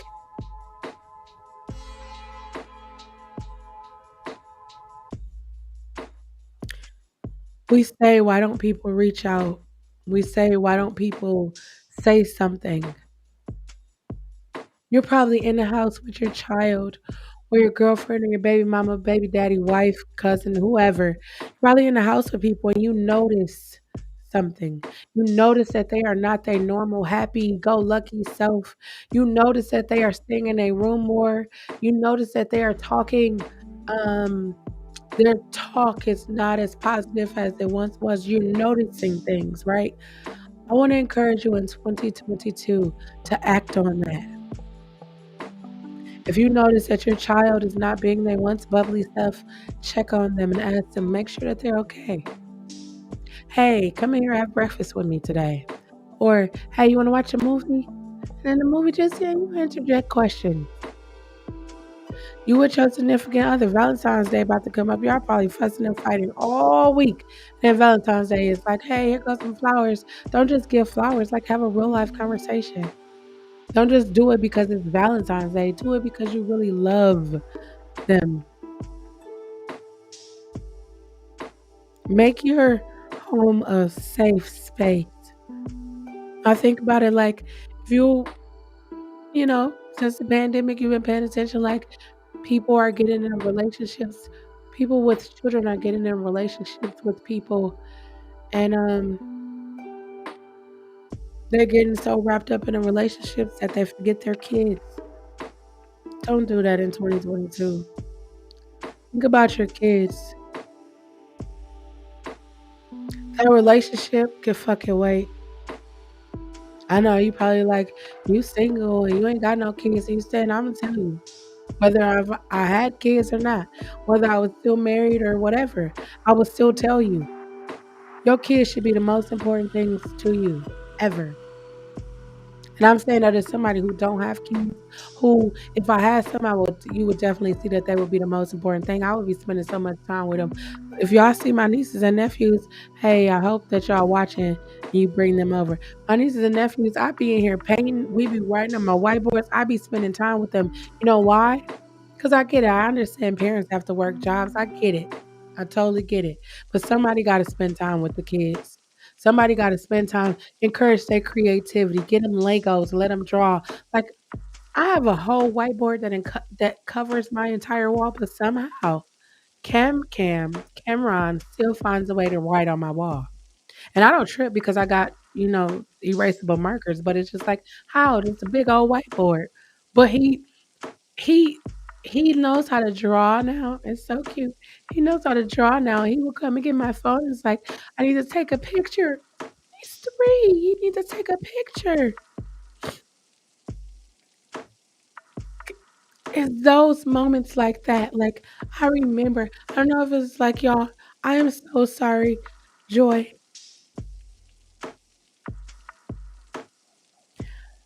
I'm so sorry. Oh, I'm gonna say this while I'm right here. If you have the opportunity to call someone, don't hang up. Call them. I know we get to the voicemail part. We want to hang up. Mm-mm. Do this. Do this. I'm gonna tell you, you could change a person's life. You call them. It's ringing. I know you like, oh, I'm not gonna keep holding on to this phone forever. Or you got the earpods and it's like, oh, I'm not gonna keep holding on this phone. Hold on. Hold on till you hear the look at the tone. Please leave or hey, I'm not here right now. Beep. Leave a message. In the message, make sure you say, I love you. Whatever you say, I love you. Leave that. Because you never know. Like, I have the fortune of voicemails that people left me throughout my life. I had the fortune of being able to go back and play them. Like, my uncle was my greatest inspiration. I didn't have my father when I was growing up, but I had my uncle, and he was there, and he taught me a lot of shit. And he called and leave me voicemails like, hey, CEO, hey, founder, hey, all of these different things, speaking life into me. And I can listen to those. My godmother will leave, hey, baby, I'm just calling, checking on you. I can listen to those. Like, I wish I would have kept the things from my grandmother because it's like after a while, if the person is gone, you lose the sound of their voice. You lose that. You have memories, but you lose the essence of them. Like, yeah, you could go to the graveyard or you could see the stone right there, but you lose the essence of them. And this is why I'm gonna say I am so grateful for social media. Sometimes I'm not. But I am so grateful for social media and things like YouTube and like people can upload videos and you can upload audio clips and like I'm so grateful for that because like the cloud or whatever it is stores that. So there's YouTube videos. Like when my friend Anthony passed away, we could go and watch TikTok and YouTube videos, or I have recordings of him. Like I can real life play, like and listen. Like I remember, I remember where we were at and what we were doing that day. It's those like memories are the greatest things that you have. It's those that you should cherish. Like if you, that's what I'm saying. Like if somebody drops in your heart and your mind, I know you probably be like, okay, let me go ahead and call them and see what they're doing, right? Me, I'm gonna pick up my phone and be like, I'm gonna pick up my phone and be like, hey, what it do, shorty? I just trying to see how you was doing. And you could watch that. You could have that forever. Forever. Before I came on live, Cameron FaceTime me. He was like, hey, TT. And I was like, hey, you want to come over? He said, yes. And then he always say, he said, can Bobo come too? And I'm not the type of person that split kids up. I don't know. It does something to me. I don't like to split them up. Now, they're kids, so they do what kids do. And sometimes I be looking like, ooh, I know y'all be giving y'all parents a run for their money. But for me, it's just like, I know they kids. And they like to be on you, up under you.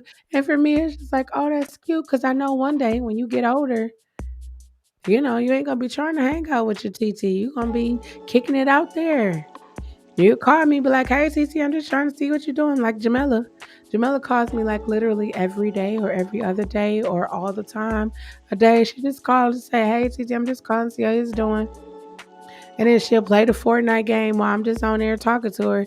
And she like, yep, TT, all right. Well, I'm going to call you back later, TT. And then like 10 minutes later, she going to call me back. It's like, what you doing?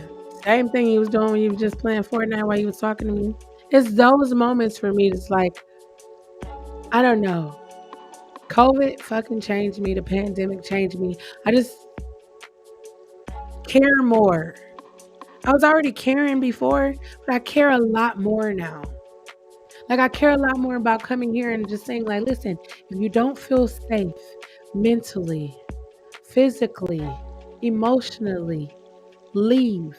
I know it's probably easier said than done, but you have to get out of that situation because it's nothing good that's going to come out of it. I know you probably like one day they'll change. You probably like Chelle. You just said one day. It was the one day where I I told y'all before, like I was drinking and driving, and this is why I'm an advocate. Do not fucking. I don't care if you had a shot. I don't care if you had a drink at 7 o'clock and it's now 11 o'clock. Do not fucking get in the car and fucking drive. Don't do it.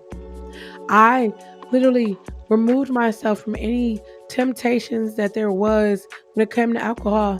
And that was before I realized that the root problem to why I was drinking was a root problem. I'm not saying that you have a root problem, but it's something you should consider. The root problem as to why I was drinking was something that stemmed from my childhood. And I was trying to run away from it, and alcohol became my way that I tried to cope with it. And I'm gonna tell you how crazy it was because I would drink alcohol and I would never get drunk. Never. I told I was drinking and driving. I was sleepy. I had drunk some drinks, and I don't drink hard. I didn't drink hard drinks. I was drinking like Seagram 7, Jack Daniels. Like those were my friends. Like Paul. Mm, those are my friends back in the days. But you know we don't kick it no more. I'm teas and waters and juice now. I've been that way for like shoot, oh a long time now.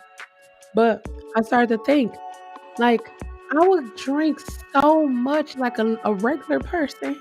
That's so crazy. A regular person would have been passed out. I'm still turning the bottle up. No chaser. Straight. No chaser. Turning the bottle up. And I never got drunk. And one day it was just like, Chelle, what the fuck are you doing? I don't know if y'all talk to y'all stuff like that, but let me tell you, it's 2022. You should start talking to yourself like that. What the fuck are you doing? You wake up, if you get up in the morning and you gotta go to work, and you be like, oh, I gotta go to this fucking job. At that moment, press pause and ask yourself, whatever your insert name here, what the fuck are you doing? Ask yourself that. 2022, I want you to ask yourself the real life tough question. Why are you doing the shit that you're doing? Why are you in the fucking relationship you in, knowing you don't really want to be there? You just there maybe because they pay your bills, because they land, they go, they doing what they do, or you get to drive their car, or you get to do whatever. Think about that. I want you to think about in 2022, think about why you are in the places where you are. And if you don't feel loved, if you don't feel appreciated, and you don't feel safe, get out of them. I know you probably like it's easier said than done, but the reality of it is, our real life said this to someone. I said, the moment you make up in your mind to change, the very next thing you do after that initiates, it fully initiates the change because the thought to change, and then the next thing you do initiates the change. Because you can say, "Oh, I'm gonna leave him. I'm gonna leave her. I'm gonna do this. I'm gonna do that." But until you actually put action behind your words, it's just words. I said I'm gonna upgrade my stream. I see I'm upgrading. I got music playing in the background. I hope y'all can hear. Got the whole little thing right here. After I end this, I'm gonna go in there in my living room and figure out how I can stream. I'm gonna go live and I'm gonna do some yoga. It's gonna be a little later because I gotta figure it out. But I'm gonna do some because I'm bringing my workouts back. The one camera I was using for my workouts is acting a little finicky, so I have to use another camera. But I'm gonna do it. I'm upgrading. I didn't survive. You didn't survive a global fucking pandemic to sit around and do this. Well, when the Lord bless me, the Lord gonna give me a car, but you don't got a license. You don't even know the signs. You don't know what the red light, green light. You don't know none of that. God gonna give me a house, but you don't even know where you want to live. You don't even know what kind of house. You don't know if you want a duplex, a ranch style. You don't even know what kind of house. Oh, God gonna bless me with a business. You don't even know what kind of business you want to start. I'm just saying, God, for whatever DDT you input in. I'm gonna start a YouTube channel, and then you gonna do what? You gonna do all the things that everybody else do, but listen, I'm tell you, if you want to start a YouTube channel or you want to start streaming, right? Find that thing that's in you. Like say, making healthy recipes is something you want to do. Do that. A good idea would be to make healthy alternatives to the challenges that people are putting out here. For those of us who eat healthy but don't want to do the non-healthy challenges, that'd be a good idea. Or you could do this. You could, if you have a topic, if you are a parent. Oh, I got you. If you are a parent and your child has struggled with virtual online school, that'd be a good topic to talk about on your YouTube. If you're not a parent, if you're somebody who experienced a divorce, that's a good topic to talk about on the YouTube. Or you're somebody that just experienced a breakup. Or you have a happy relationship. That's something to talk about. Like talk about real life shit. Like how have you survived a global fucking pandemic for 2 years, a month, and 6 days? Y'all know how I fucking survived. I struggled. I've been happy. I've been telling y'all like, oh shit, I didn't even upload it. I have to upload. I have to upload my every month I'm going to do the end of the month wrap up. And I'm gonna try to do, not try, I will actively do the video before the end of the month. So the last day of the month I can upload it. It's my goals. I verbalize shit because once I let it go, that means I have to do it. I'm a woman of integrity. If I say I'm gonna do something, I'm going to do it. I have to. Because if I don't, then I'm gonna feel bad. And not in 2022. I'm not. I don't have any excuses. I could be like, I ain't have enough voice, so but I talked on my video earlier that did not upload. I have to check that out too. But I've been talking. I can come and talk to y'all about love and safety. You gotta love yourself before you love anyone else. You have to love yourself. You have to love yourself enough to say, I don't feel comfortable doing that. Somebody want to pick an argument with you. I don't feel comfortable talking to you about this right now because you nor I are in a good space. And we might say something that you can't take back. Because what people don't realize is when they get angry, people, you ever been in a conversation with somebody and they got angry at you and then they said some shit where you're just like, damn, I can't believe you said that to me. And then they calm down and it's like, I didn't really mean to say that. You know, I was angry and I just let that out. But if you scratch that, scratch it a little bit, you'll realize they really meant to say that. They probably been wanting to say that for a long ass time. They was just waiting for the right time. And that just happened to be the right time. So I want to make sure that you feel safe, you feel love. Um, you feel like the place, like even when you come here, I want you to feel safe. I want you to feel comfortable to talk. I want you to feel loved. Like I really do love you. But like you don't fucking know me, but I really do love you. I do. I real life too. Everybody that come and hang out, everybody that definitely hang out and kick it with me, from 2019 all the way up until now, I definitely, I like love. I definitely rocks with y'all. Definitely. Because y'all done seen the good, the bad, the ugly, the in between. Y'all done been around. And I rocks with y'all. Real life. I think I like this setup. So every month I'm gonna just change it towards, whatever the month it is and keep the whole layout. I like it. I wanted to tell y'all, I'm not done, but I wanted to say this before I forgot because y'all know when I get to talking, I be forgetting. Y'all see these right here? This is my social medias. The first one on the, I don't even know what side. I'm not even gonna say a side because it might get messed up. Hi, Michael. Discord, Facebook, Instagram, Snapchat, TikTok, Twitch, YouTube. I am literally on all of those platforms. Feel free to hit me up. Feel free to join me, follow me, subscribe to me, like my Facebook page. I'm going to set up this week. I'm going to have um, a private voice chat set up on my Discord where y'all can come and we can actually, talk about whatever you're going through, or not even going through. If you just want to say, "Hey, Chelle, I love the channel," I just wanted to talk to you, see how you doing, catch up. How's your voice doing? I want to shout out to everybody who checked on me to see how my voice is doing in these last couple of days, because that was hard. I'm a talker, and I know not being able to talk 48 hours is rough. But I promised that, I was gonna talk. I'm a Cancer too. I don't know about that freak part.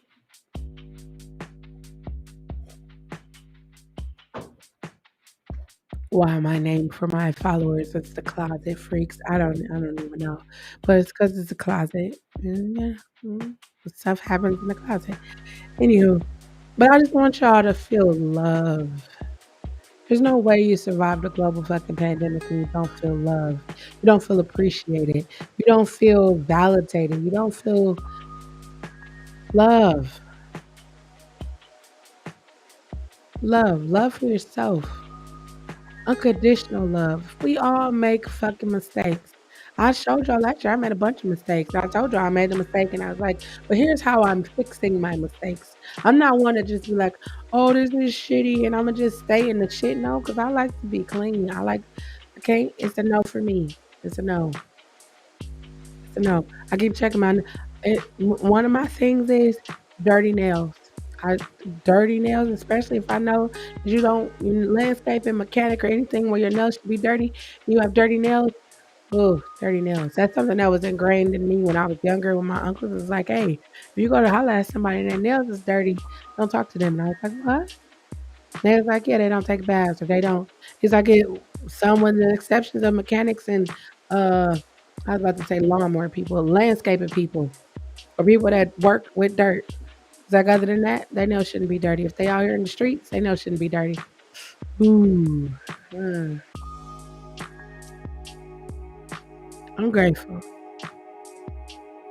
Every day before I go live, I real life, I hear topics and I'm just like, "Hmm, okay." And I say okay.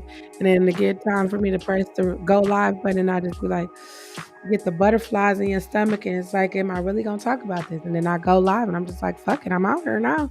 I'm live. So I got to talk to y'all about it. If you take nothing from anything that I said tonight, I want you to take this. You have to love yourself. You have to. The greatest person you look, you probably out here like, oh, this woman, this man, my baby mama, my baby daddy, my mama, my sister, my brother, my cousin, my grandma, uncle, all these people, right? You're probably looking for them to give you love. But the most important love is going to come from you. Because you know why? You're going to love yourself to the point where it's just like, I don't give a fuck if nobody else love me. I love me. When you get ready to walk in that job for that position that you know that you qualify for, but you just haven't filled out the application because you was unsure for a little bit. You was unsure, but now you positive because you love yourself and you know, like I can walk in here and kill this shit. I can. I literally, when I crossed over into January, I said, I am going after every fucking thing I ever wanted to do in my entire life. Everything. I have a whole podcast, right? I have a music podcast. I do a few music artists. You should check it out. It's called Melanated Musicology.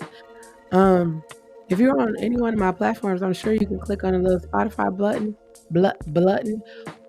and it should take you to there. Next time I come on live, I'm gonna have all of the links there. But yeah, I have a podcast. It's 1 minute. People's like, you can't do 1 minute podcasts. It just needs to be like 15 minutes or 30 or hours. And I was like, see, I got a plan for what I'm gonna do. And I was like, it's called Melanated Musicology. And I have this vision where I want to interview people of color in the music industry. Whether they were successful, whether they weren't successful, I just want to interview them and get their perspective on the music industry. When we think about the music industry, it's ran by people that's not it's people of color that has money and that has businesses in the music industry, but it's not ran by us. And you know what I'm talking about when I say us. Even I'll even go as far as to say a lot of the people that are in positions in music businesses do not do music. They listen to it, but they don't create music. They don't even know. They can't even tell you what metadata. They couldn't tell you what any of the musical terminology is. They don't know. They just know numbers and what makes money. That's all they know. You know, rap is really cool right now. So, who's the next rap star? Let's go to TikTok and see who's popping off over there. Who's on YouTube? Shit. That's all they know. So, I have a podcast that I'm turning into a video podcast. Um, it's going to be an audio podcast. It's going to be a video podcast. And my goal is to interview People from all aspects, from producers to bands to singers to songwriters to record execs. Because my thing was like, how is it that the music industry, I'm 41 years old, how is it that it's been going on for 41 years and there's no big record label owned by a person of color? How? How? But yet, that's a topic for another day. But you know where I was going with that. I'm pretty sure you could pick up what I'm putting down. How is that possible? How? And the number one genre in the world is hip hop, rap.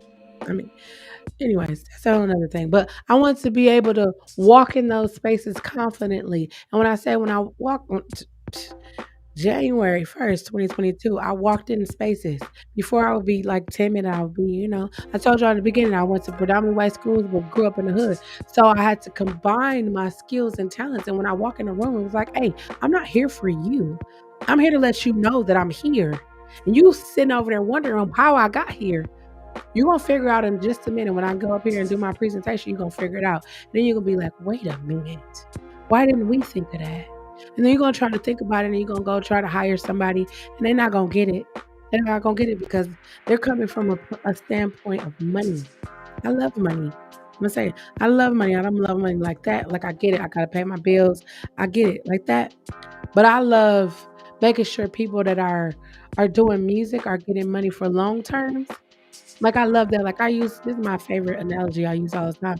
I'd be like, hey, do you know who wrote I Will Always Love You? And people will be like, Whitney Houston, that's Whitney Houston's song. And I'm like, no, Dolly Parton's song. She wrote that in like the late 60s, early 70s. Who the hell is Dolly Parton? What? Dolly Parton been eating on that song, let me see, 70s, 80s, 90s, 2000s, it's like damn near 30, 40 years. And she owned the song, owned it. And that's not even the tripped out part. The tripped out part is I'm saying this because maybe you're a music artist and you're watching this, or maybe your kids are in music or whatever. She owned the song for 30 plus years. I'm gonna say 30 plus years she's on that song, right? Every artist who has ever sung that song has won awards, got tons of money. And I started looking at I'm telling you, like I look at songs totally different. You probably look at a song like, oh, that shit is fire, and you move into it. I'm listening to the song, I'm listening to the beat, I'm understanding who made it, I'm understanding the background of it. Okay, now is it register? Is it I go all of these because in my mind it's like Dolly Parton is eating off of one song for 30 something years. And she was a country singer. She's a country singer. That song crossed over to pop, R&B, so movies, it's everywhere. That song is everywhere. Granted, Dolly Parton sung it, then Whitney Houston took it to another high. But that song is everywhere. So whatever she did with that one song, if she do it, she has 970 plus songs in her catalog. So if she used that, applied that to all of her other songs, no wonder Dolly Parton has Dolly Land and Dolly Universe or Dolly whatever. Because you see where I'm going with this. You see where I'm going.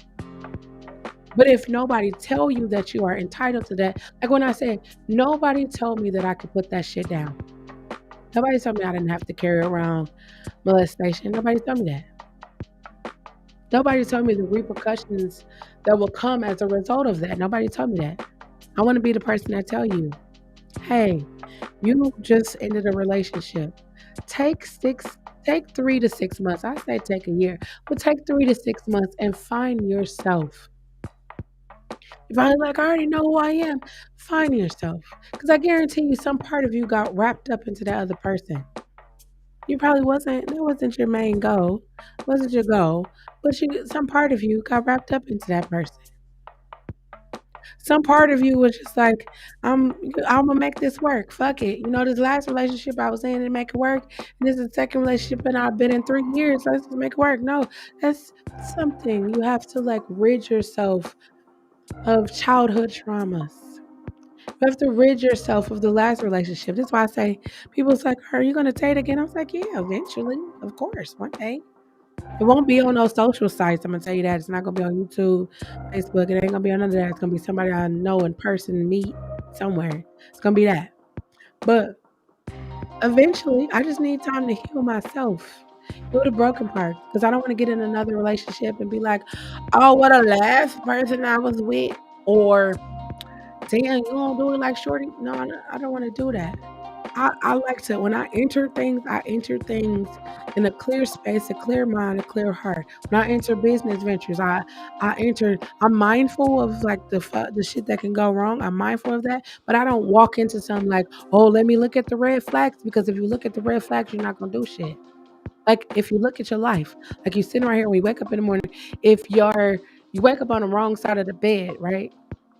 Now it's like your day gonna be fucked up because you usually wake up on the left side of your bed, but you woke up on the right side. Now your day gonna be fucked up. Or you brush your teeth and you got one of those electric toothbrushes and the batteries die. Now it's like, damn, now my day gonna be fucked up. Or you go to get Starbucks and they don't have the favorite kind of coffee you like. That shouldn't determine your day. What should determine your day is I'm gonna wake up in the morning and I'm going to morning motivations and I'm gonna release that out of my day. It's gonna be like this. And if you have a hiccup in your day, guess what? It don't stop the day. Your day doesn't stop because you have a hiccup or shit fail. Take what didn't work, take what worked, put that shit together and try again. I didn't get to 41 to just because I was just like one day. I got to 41 because I was like, oh, I'm gonna make this one day happen. I remember 3 years ago. Oh, 5 years ago. It was 5 years ago, actually. That's crazy. 5 years ago, I told my brother I was going to start an artist management company. And I did a bunch of stuff with myself as an artist, um, toured, was on huge records. I did a lot of stuff. Ghost wrote for a bunch of people. I did a lot of stuff. And I was like, I half-assed it with me. Half-assed it. I was like, I'm going to find an artist that's going to let me like put everything that I have asked of myself, put it all into them. And, we gonna do some shit. And I had an artist 5 years ago to let me do it with them. And it was successful. So, life happens and then artists, don't get to the point where they feel like they should be making Grammys and billboards. And I'm like,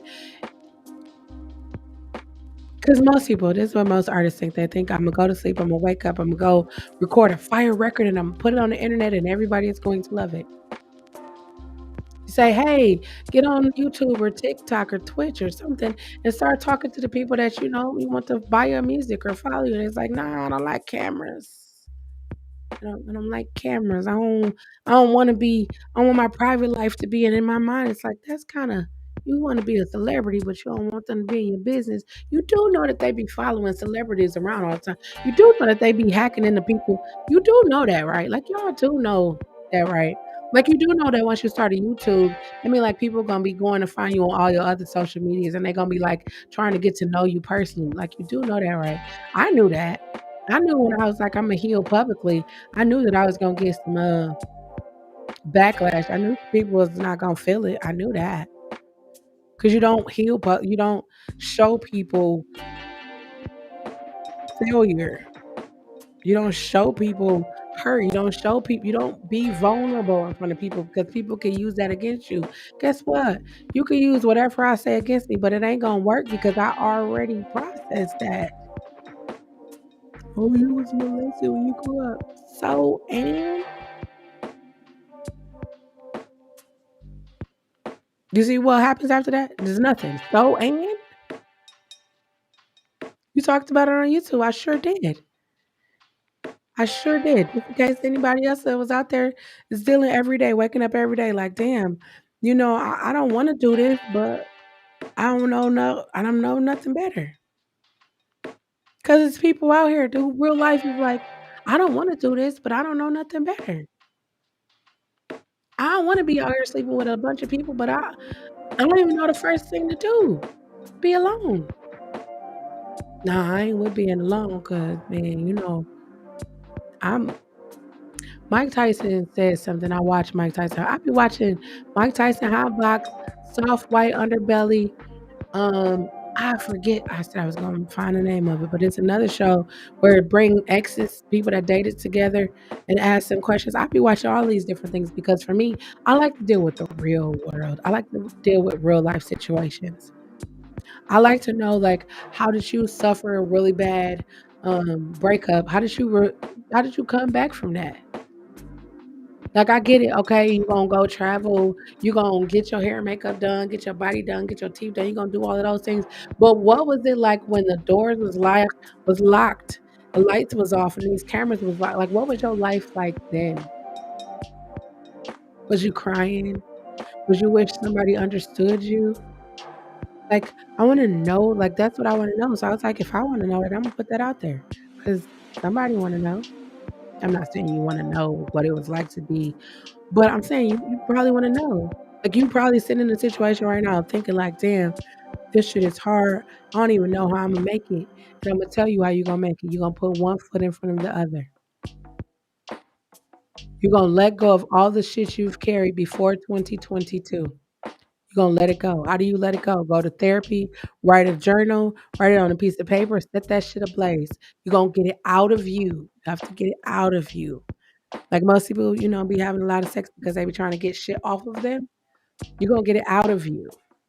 Talk about it. I know talking about shit makes people uncomfortable. Some people need to be uncomfortable. If you are treating people like shit, you need to be uncomfortable.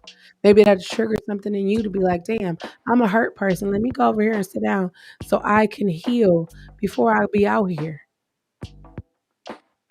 I said to somebody, I said, you ever you ever hear somebody say, I'm not gonna be like my father. I'm gonna be a better father than my father ever could be.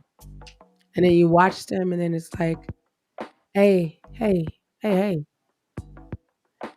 And then they struggle with the fact that they don't even know how to be a father. They don't even know what that means to be a father. Like most people, I said the other last Sunday, I was like, if most people shared their experiences and their stories, like I really feel like um I share my story, what it was like to know my father existed all of my life, but the last 6 years I really got to spend time with him and got to know him. And it was like every question I ever wanted to ask him in my entire 41 years of living, I was able to ask him. But I shared that just in case you have the opportunity right now to rekindle, to let go of hurt, anger, and bitterness in a situation. It could be with your parents, baby mamas, siblings. Let that shit go. If the last 2 years ain't taught you nothing, let that shit go. Get it from yourself. Tell them how you feel, what you think, and after that, you don't have to worry about they're gonna listen, they're gonna pay attention. You get it off of you, and then you put the ball in their court. Let them do whatever they gonna do. Either they gonna talk to you or they not gonna talk to you. But that shouldn't make you feel bad because you did your job. I used to say, as a parent, it's not my responsibility. Me as a child, it's not my responsibility to get my parents to talk to me. I used to say that all the time. I'm the child. They should talk to me. And then I began to realize how affected I was by my parents abandoning me or my parents rejecting me. And I was like, fuck that. I'm going to talk to them. And I went to talk to them and I understood where they were and how they were, growing up and how they handle shit. And it made me look at them differently. You probably look at your parents like, man, these motherfuckers get on my nerves. You're like, damn, she keep asking me to get the remote control and it's sitting right next to her. And parents, you probably think like, I had you to wash dishes. And no, you had them to take care of them, to love them, to show them how to live life, to encourage whatever it is that they want to do. Not if it's harming themselves or anyone else, but encourage them. Encourage them to be great. I will forever be grateful to my mother because I didn't understand. Like before, I was like, oh, I want to go to black schools. I don't know if you are just, I wanted to go to black schools. I real life did. I went to black school, like, I went to a black school for one week. I was scheduled. Let me say I was scheduled to go to black school for 1 week, but the second day there, I got suspended fighting. I got suspended. And the next thing I knew, I was chapter 220. And I was like, damn, but I really want to go to black school. But you never know. Like, you're a parent. You set your child up for greatness. You do that. That's your job to set your child up for greatness. Like, your child is drawing on all kinds of shit. Go get them some sketchbooks. You never know. They might be the next famous artist of color. You never know. Your child might like to make videos. They might be the next Issa Rae or Ava DuVernay, Duval, whatever her name is. Oprah. I mean, they could be anybody. And I'm just naming off people of color because it's Black History Month. So I want you, you know, it could be great too. Maybe they want to make beats. Y'all be seeing these little kids? This one little white kid be playing the bass, be getting down. I'm like, I know little kids that can hold a whole service, like a whole church service. I know little kids that can play a whole church service on the drums, the bass, the good. I know little kids they talented. Maybe your little baby could put words together and poems is a thing. Maybe they can sew. Like, when was the last time you seen somebody sewing something outside of fashion designers? Like, our real life, I was tripping. Like, the other day, I was like, I went to school, like, we had home ec, right? And maybe you had home ec, but we had home ec where we had, like, real, like, kitchen. My school, let me tell y'all what I realized. I'm really talented, right? My school, we learned how to fix cars. We learned how to fly airplanes. We learned how to cook and do all that stuff. We learned how to build cabinetry. Like, I'm a real versatile woman. Like, I could do a lot of things. I didn't realize all of that until I started ridding myself of all of the fucked up shit that happened in my life. And I was just like, holy shit. Like, I went to the Hobby Lobby. Let me tell you. Let me protect. Hobby Lobby. I don't know who created Hobby Lobby. Hobby Lobby is like Walmart to me. Like, I could go in there and I promise you, I literally went down every aisle in the Hobby Lobby on 124th in Capitol. I done went down every aisle. I know where everything is. I guarantee you, every time I go in there, I find something different. And I have to buy something. I don't know why, but I have to buy something. Hobby Lobby is the greatest. But I went to Hobby Lobby and I felt compelled to buy art stuff. And I just was like, why do I feel compelled to buy art stuff? And I remembered I was in school for design. I went to college for design, interior design. Like, I'm cold when it comes to like I'm cold with it. And I just was like, dang, I remembered, y'all probably saw me earlier last year. I was playing basketball. I was like, I was real life. I had goals and aspirations of going over to Italy and playing basketball. And then when they had a whole WNBA, I was like, "Oh, Imma play with Cheryl Swoops, Cynthia Cooper, and Kim Perot, and Tina Thompson, and then for the Houston, Comets." That was my vision. That's what I was gonna do. Then Nikki McCray came and Teresa Weatherspoon, and I was like, "Ooh-wee, uh, the Washington Mystics." Then I could do the New York Liberty, and then, Lisa Leslie came, and I was like, "Oh, Imma dunk." In my mind, I knew Imma dunk. That's what Imma do. I didn't know how to dunk. I just knew I was gonna dunk. And then Lisa Leslie dunked in a game. Michelle Snow dunked in a game. All these women was starting to dunk. I was like, oh, that's cold. One day. One day I'm gonna do it. And I'm the honest type person. When you say one day, you can't just be like one day. You gotta put some action behind it. One day I'm gonna buy a house. What kind of house? You wanna buy a 2-story house, a duplex? You wanna buy a ranch style house? You wanna buy the house? You wanna buy the actual land that the house is built on? Like, you gotta figure all of that out. Like, everybody's like, oh, credit, credit, credit. Like, what are you gonna use your credit for? Why is credit important? Like, we need to start telling people more of those things. So I said this coming week on my channel, I'm gonna start doing more. If you're thinking about making a YouTube, here's 5 things you should know. And my 5 things you should know is I'm gonna throw in you should have a camera or you should have a light. I'm gonna throw that, but it's got more to do with your personality and authenticity. Because anybody can start a YouTube. Babies be starting YouTube accidentally. But it's about if you want to have longevity, you have to be authentic to yourself. I be authentic to myself. I be doing some of these challenges, but my real thing is talking. Talking. It's my real gifting. Is talking. Words. So here I am talking to you about love and safety. I know y'all been here for like 2 hours. I appreciate it. My voice lasted the entire time. I'm super happy about that. I'm super happy about that. I'm real happy. I'm back like I never left. I'm shocked my tea is still warm. Because I've been talking.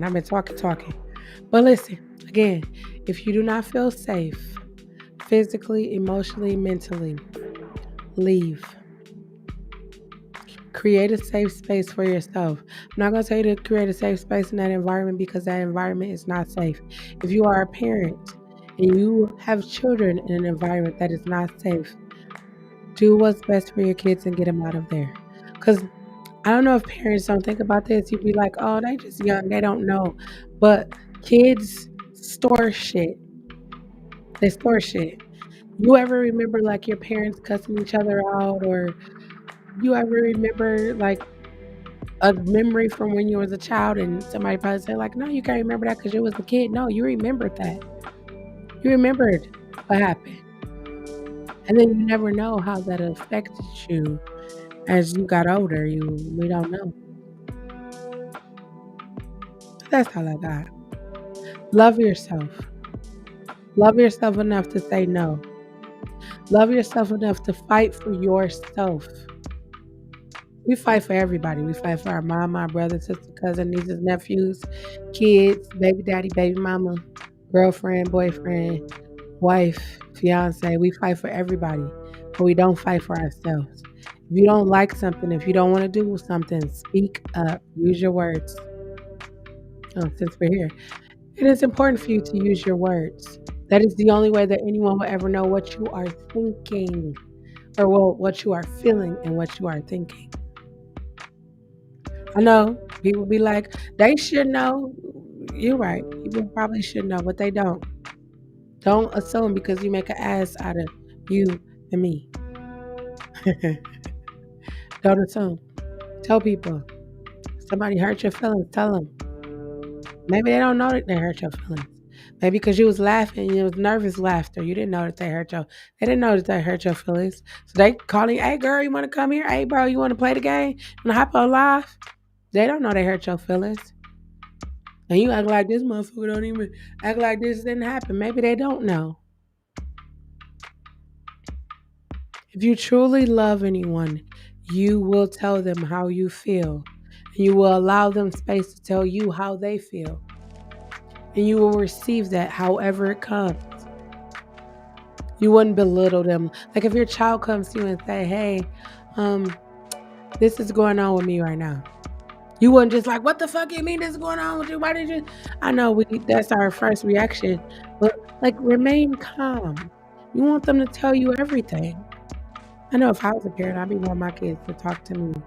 I would, especially 2022, TikTok, Snapchat, Facebook, YouTube, Instagram, all of these social medias and them weird people is out there. Oh, I want my child to talk to me about everything. Everything. Because they out here. And they looking for kids, teenagers, adults that don't have anybody or don't feel loved. I see human trafficking is high. High. Celebrities aren't even like not immune to it. High. If you could help somebody, help them. Don't help them just to be like, yeah, I fucking helped you when you ain't had shit. Don't do that. That was 2020, 2021. That was over there. It's 2022 now. We're going to help each other. There's so much money out here, everybody can eat. We're going to help each other do better. I'll be putting in my descriptions. I want y'all to hold me accountable. I'm going to have to get my video up because I thought it would be up by now. But 10 o'clock. That's my goal every day, to have my videos, everything up at 10 o'clock. At 10 o'clock, my nighttime meditation start. What I've been doing lately is going live on TikTok. So if you head over to TikTok and follow me over there, I go live over there and do a 10-minute beat challenge. It's been pretty dope. Pretty dope. Tonight I'm thinking about integrating you now in there.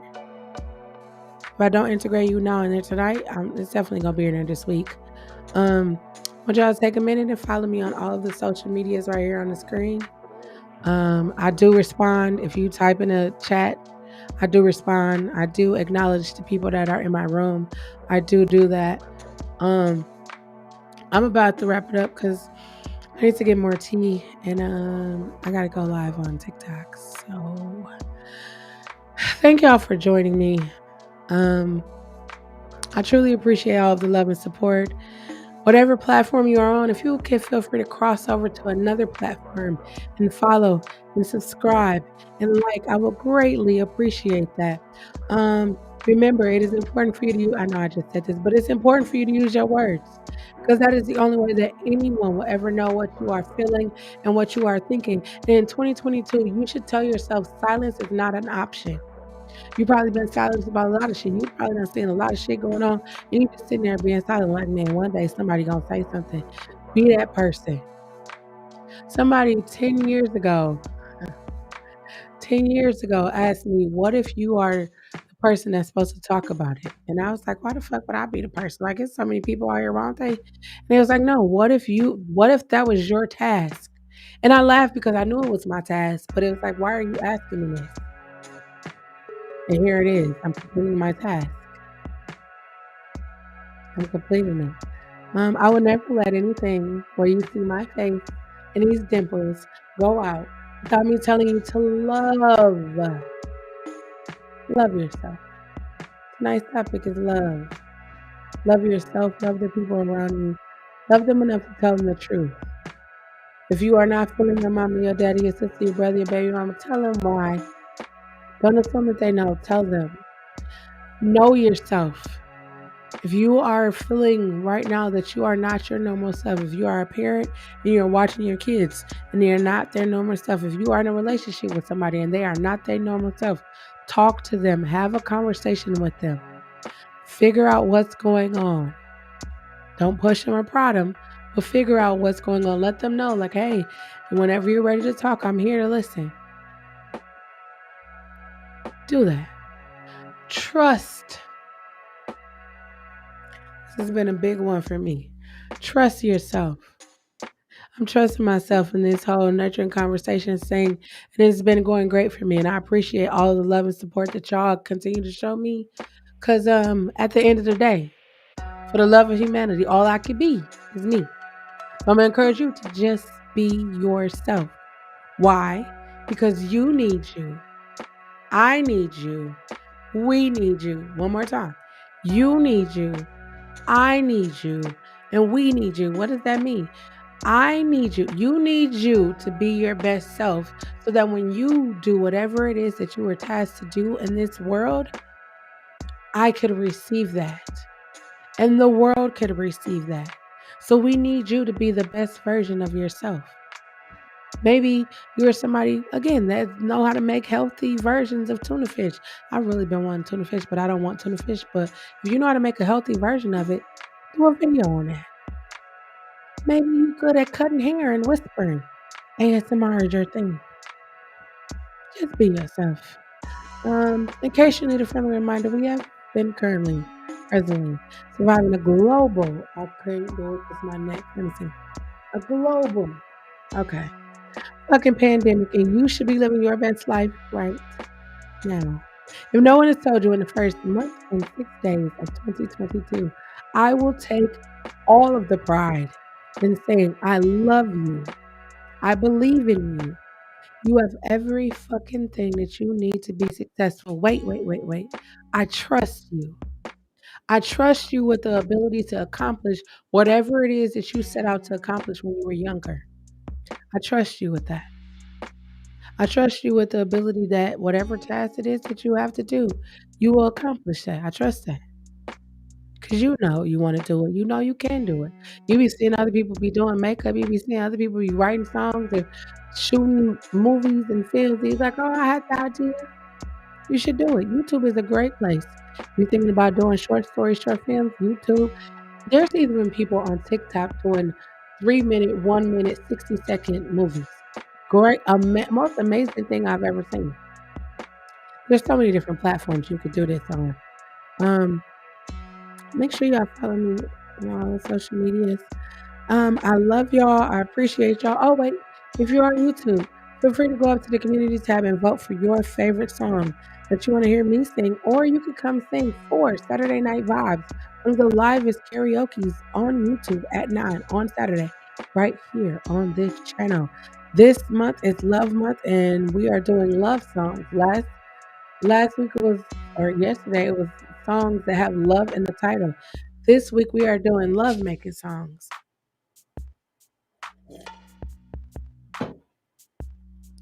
Because Valentine's Day is coming up, and I just felt like, I wanted to do love making songs.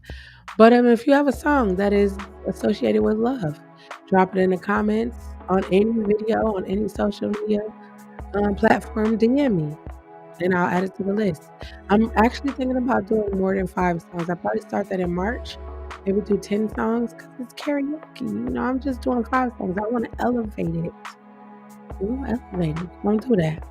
Thank y'all for joining me. Thank you for taking out the time to be here with me. I love y'all. I hope that y'all have a beautiful evening. Stay tuned. I have a video coming and I have a nighttime meditation. And after my nighttime meditation, you could join me right after my nighttime meditation go off. You could join me on TikTok because I'm going to be going live over there doing a 10-minute beat challenge. I love y'all. I appreciate y'all. I hope that y'all have a wonderful, wonderful. Thank you, Joy. I love you too. I love everybody. I do. I really do. If you can't feel it, I love it. Go back and watch some of my other videos. I really do. I really do love you. See y'all a little later. I love you. Peace.